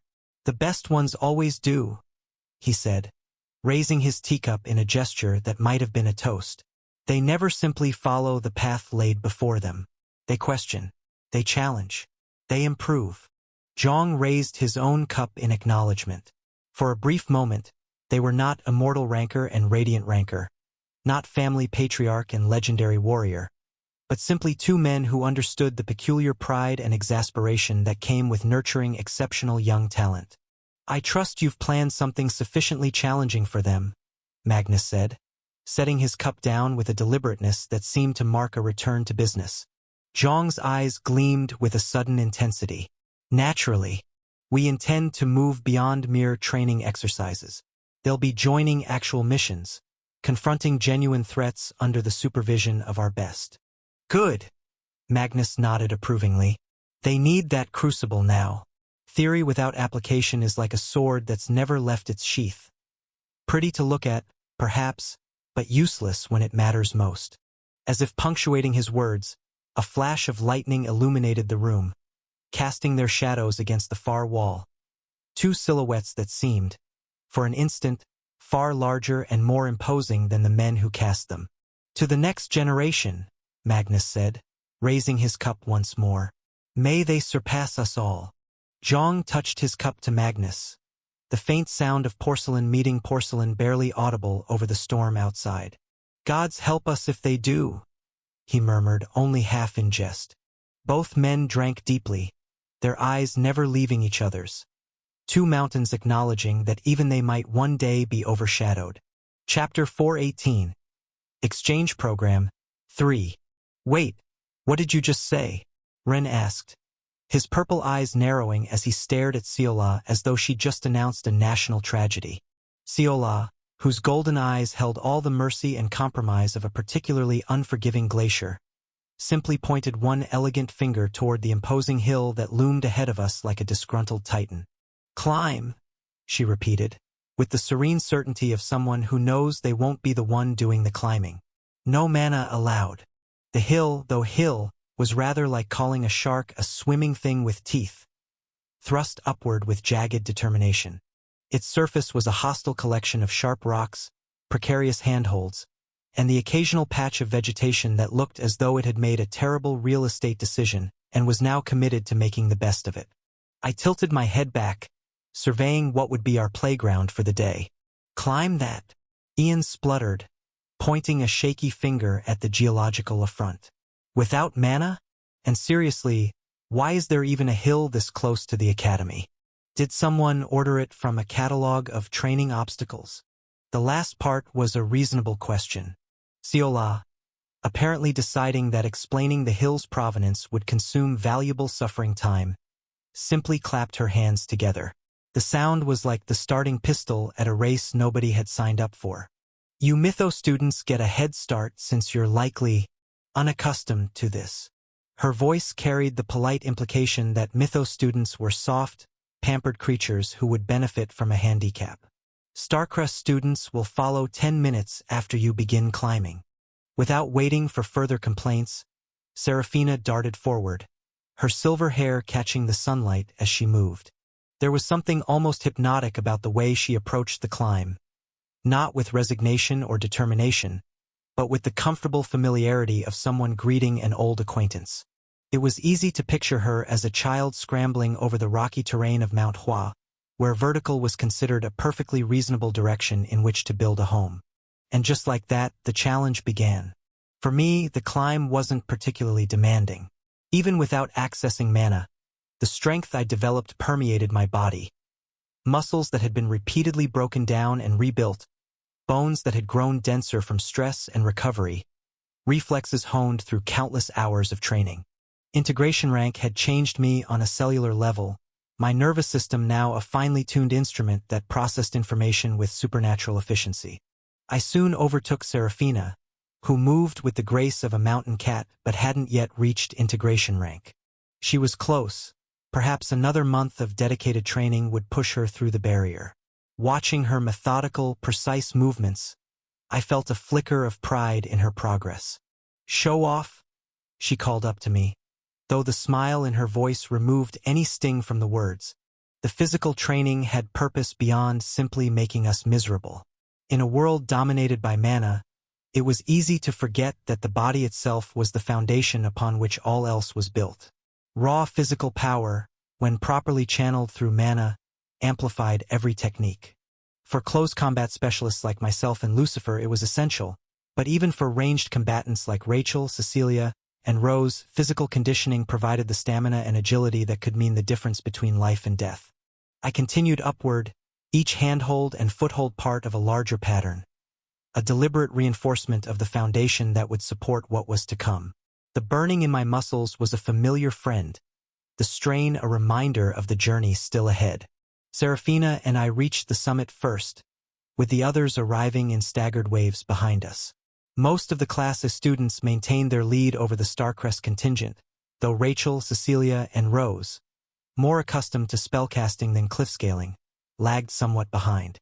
"I never expected you to be such an expert mountain climber, Arthur," Serafina remarked, a small, amused smile playing on her lips as she caught her breath. "Well," I replied with a grin, "it's a handy skill to have." She chuckled softly. "Even when you can fly? One never knows what life might throw at them," I said, shrugging. "Sometimes the most straightforward solution isn't available." Serafina stepped closer, her normally icy demeanor warming as she lowered her voice. "You know, A kiss at the top of a mountain is considered quite romantic in Mount Hua tradition. I raised an eyebrow. Maybe so, but technically we're still on school time. She pouted and turned away, though the slight curve of her lips suggested she wasn't genuinely offended. Soon after, the rest of our classmates reached the peak in various states of dishevelment. Lucifer arrived looking as though he'd merely taken a brisk walk, while Jin's normally immaculate appearance had suffered notably from the ascent. Rachel stumbled over the final edge looking like someone who had recently discovered several muscles she hadn't previously been on speaking terms with. Rose arrived next. Her auburn eyes narrowed in a glare that could have wilted flowers at 50 paces. Her normally perfect brown hair was escaping its braid in rebellious wisps, giving her the appearance of someone who had been through a minor natural disaster. "Arthur Nightingale," she announced, marching over to me with purpose. "The next time you suggest it'll be fun to join the combat training program, I am going to turn you into a toad." "You don't know the spell for that," I pointed out reasonably. "I will learn it specifically for you," she promised, but there was a reluctant smile fighting its way through her scowl. Rose had always been more stubborn than frail, a trait that had served her well in magical theory, if not in physical exertion. Before I could respond, Cecilia arrived at the summit, somehow managing to look both exhausted and perfectly composed. An impressive feat that only a princess of the Slatemark Empire could achieve. "Gods above," she muttered, collapsing dramatically against my shoulder. "I've climbed the palace stairs hundreds of times, but at least those had the decency to be symmetrical." "Good," Ciola announced once everyone had reached the top, clapping her hands with the bright enthusiasm of someone announcing free dessert rather than continued torment. "Now we're going to do this climb 10 more times today." A chorus of groans rose from the assembled students. Cecilia's curse was creative enough to make even Rin look impressed, while Rachel's expression suggested she was mentally drafting her last will and testament. "Arthur," Rachel murmured, sidling up to me with a theatrical sigh. "I'm exhausted. Carry me down." I chuckled, flicking her forehead lightly. "Nice try, but no. You need to build your stamina like everyone else." She glared at me in mock outrage, rubbing her forehead. "I'll remember this betrayal." "Well, you're not carrying Rachel down, because obviously you'd only carry one person, and that would be me, right?" Cecilia interjected, elbowing her way between us with the diplomatic subtlety of a battering ram. "Right? If anyone's getting carried, it should be me," Rose announced, joining the growing huddle around me. "I'm the one who gave up a perfectly good afternoon reading for this geological punishment." I looked at them all, then at Serafina, who watched the exchange with the calm amusement of someone surveying a particularly entertaining storm from a safe distance. "I think," I said carefully, "that I'll be carrying exactly no one down this hill. We're all going to walk down like the capable prodigies we are, and then we're going to walk right back up again. 9 more times." The collective disappointment was palpable. Chapter 419. Exchange Program 4. There are precisely 7 stages of exhaustion that the human body can experience. The first is a pleasant tiredness, the kind that follows a brisk walk or light gardening. The 7th is the complete shutdown of all non-essential bodily functions, where even blinking seems like an unreasonable expenditure of energy. The students sprawled across the training ground of Starcrest Academy had discovered stages 8 through 15, previously unknown to medical science.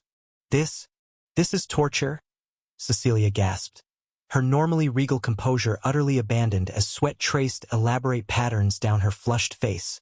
The princess of the Slatemark Empire, whose mere presence usually commanded respect across ballrooms and council chambers alike, now looked as dignified as a fish that had just discovered it had accidentally evolved lungs.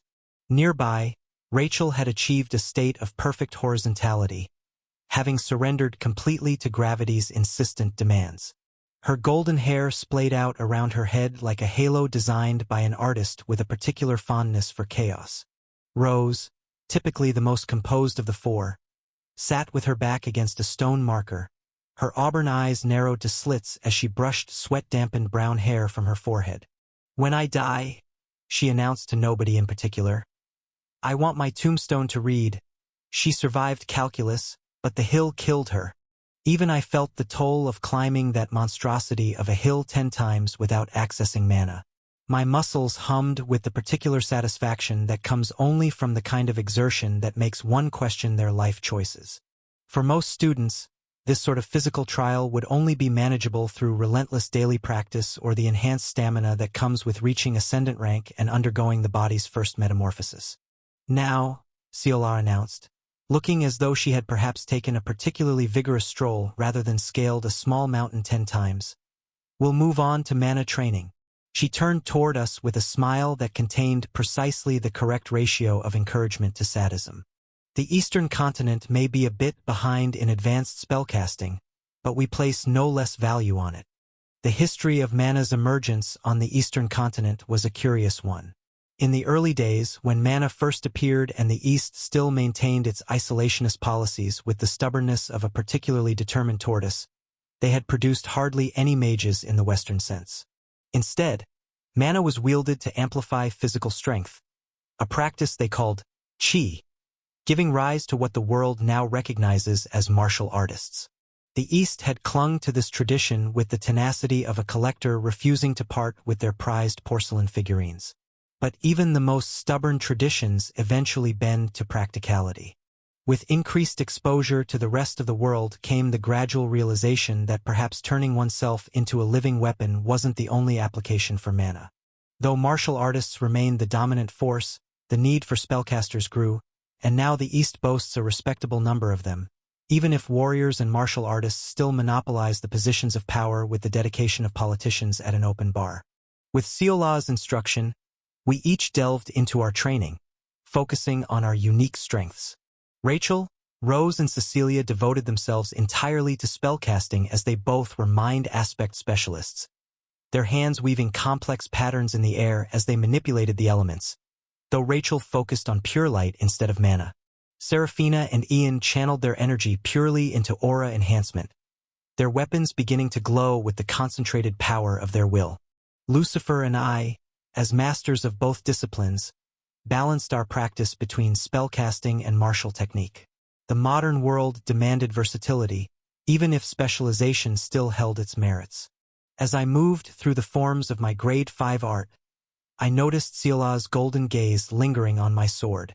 Even within a single grade of martial technique, there existed vast distinctions, subtle to the untrained eye but as obvious as different languages to those who spoke them fluently. The Moyong family's grade 5 art was leagues beyond what Mythos Academy taught as standard curriculum. Refined and honed through generations like a blade perpetually folded and reforged, the Moyong art stood at the pinnacle of grade 5, poised to transcend into something greater once Ciola inevitably advanced it. Is she aiming for grade 6 now? I wondered, recognizing the hunger in her eyes. Knowledge of grade 6 arts was guarded more jealously than the secret ingredient in grandmother's award-winning pie, accessible only to the most elite. But Ciola's heritage granted her that rare insight. She studied everyone's swordsmanship intently, her gaze shifting between those of us wielding grade 5 arts and those with grade 6 mastery. I knew I could offer guidance there. Turning my attention to the training dummy before me, a marvel of modern enchantment technology, inscribed with powerful runes and forged from metals so rare they didn't even have proper names, just serial numbers and hazard warnings. I took position. This wasn't the kind of practice equipment one could order online with next-day delivery. It stood resilient, designed to withstand forces that would level small buildings. With my sword poised, I took a steadying breath, drawing upon memories buried deep within me. The hollow ache of hunger, the helplessness of wanting, yet unable to have, the slow, agonizing breakdown of my own strength, those relentless days of starvation during my isolation training, the raw desperation. They all flooded back, a tidal wave of emotion channeled into my blade. Each layer of enhanced aura was infused with lucent harmony, melding emotion with power in a way that modern martial theory was only beginning to understand. With a final breath, I released it all. I swung my sword with intent. The second movement of my grade 6 art, Hollow Eclipse. Hollow Eclipse worked by weaving 2 main layers of enhanced aura over my blade, carefully crafted from 4 of the 11 elements. The remaining elements were veiled in dark aura, forming shadowy voids between those 2 layers, casting the impression of an eclipse. Not full, but hollow. In the world of magic, imagination shaped reality as surely as a sculptor's hands shaped clay, and this visual echo of an eclipse carried its own power. During my duel with art in the isolation chamber, I had recognized my limitations. Godflash provided exceptional speed, but lacked the raw power needed against opponents like Drake. So I had conceived Hollow Eclipse as its counterbalance. Where Godflash was sheer velocity, Hollow Eclipse was unrestrained force. Though not as swift as Godflash, it still retained impressive speed while delivering a blow far beyond ordinary capacity. With a single swing, I released the technique. The training dummy, designed to withstand punishment that would make military-grade equipment seem like tissue paper, crumbled into dust. The display underscored the true power of martial arts, to amplify one's strikes beyond ordinary limits. Without Hollow Eclipse, even a multi-layered aura wouldn't have scratched that high-grade dummy. Yet here it lay in fragments, testament to a single, decisive blow. Channel the essence of your art? I whispered to Seola, my voice laced with mana so only she would hear. The technique something like a magical text message minus the annoying notification sound. Her eyes widened slightly as she absorbed my words, then gave a slow nod, understanding dawning in her gaze like the first light of morning breaking over a horizon. Jean approached, surveying the obliterated remains of what had been cutting-edge training equipment approximately 4 seconds earlier. You've truly become a monster. You know that? He said. His eyes narrowed with a mixture of amazement and apprehension. It's not nearly enough, I replied, dismissing the notion as if what I'd done was merely a warm-up exercise rather than something that would have the Academy's accountants weeping into their spreadsheets. Jean studied me for a moment in silence. He, too, had grown. Reaching integration rank was no small feat, even if he had yet to achieve resonance. But he could sense the widening gap between us. Each step I took pushing me further into territory most training manuals marked with "Here be dragons." You must keep pushing yourself, Jean, I said with a smile. If he was to survive what lay ahead, he would need to grow far stronger, strong enough to one day surpass his father, preferably without the accompanying emotional trauma usually involved in such parent-child dynamics. Rose approached, having completed her fire magic exercises with the precision she brought to all her academic pursuits. The nearby practice area still glowed with residual heat from her spellcasting. That was impressive, she said, gesturing to the dust that had once been a training dummy, though perhaps slightly excessive. You should see what he does to alarm clocks, Rachel called from where she was practicing, her light magic illuminating her features in a soft glow. Rose rolled her eyes but smiled nevertheless. At some point, Arthur, we're going to have a conversation about restraint and resource management. Just then, Sola's voice echoed across the training ground. Training's done for today, she announced, her gaze sweeping over the students with the evaluative precision of a jeweler examining diamonds. We'll continue this regimen for a few more days before moving on to missions. A murmur spread through the group, a mixture of relief and anticipation. For many of the students, the prospect of practical missions was thrilling, a step closer to real-world experience beyond the protective walls of academia. But we all knew that, in the Eastern continent, missions meant facing true danger. This wasn't just a test of skill. It was a test of survival in a world where mana had rewritten the rules of nature itself. As we gathered our gear and prepared to leave, I noticed the glances exchanged among the other students. They were watching me, assessing with the careful scrutiny usually reserved for potentially unstable weather systems. The year I'd spent in isolation had changed me in ways visible even to those who didn't understand the full scope of my journey. Chapter 420. Exchange Program 5. Sola's sword cut through the night, a graceful arc that seemed to brush against the very fabric of the darkness around her.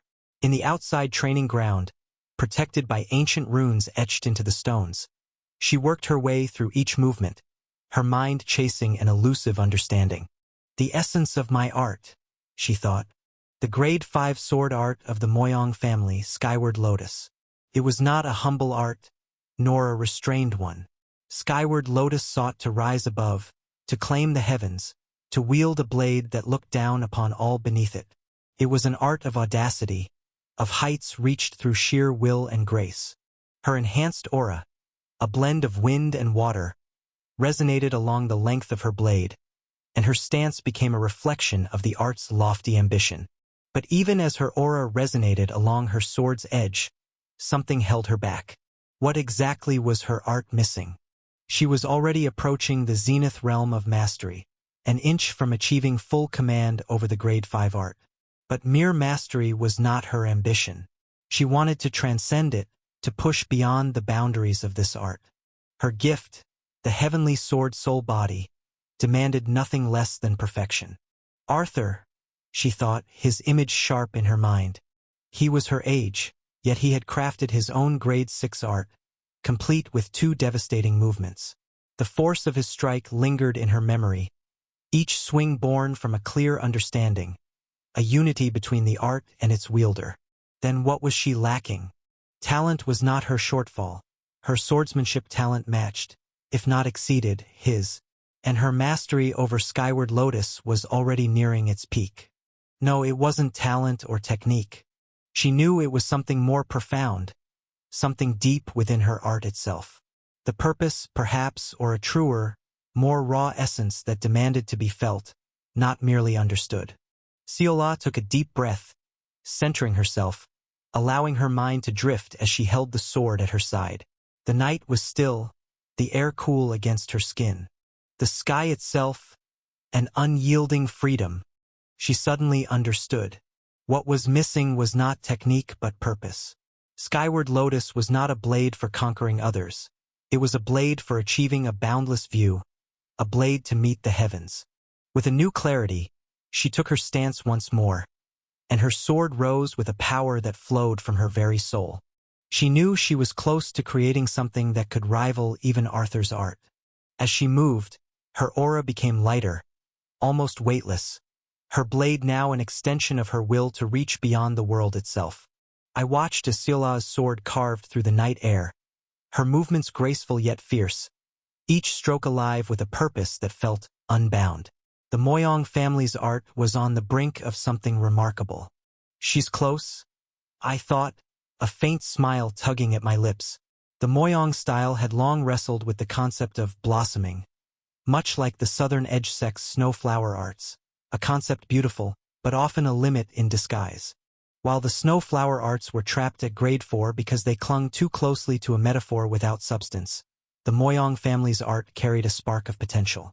It didn't need to become something else, like the violet divine mist art of Mount Hua sect. It simply needed to grow into itself. What Seola grasped, perhaps without realizing it, was that the path to Grade 6 didn't lie in mimicking greatness, but in embracing the unique strength of her art. This was a leap few could make, but her sword whispered of freedom from the boundaries once believed immovable. Her journey was bigger than herself. Seola Moyong had the power to not only elevate her family's art to Grade 6, but to reshape the destiny of the Moyong family.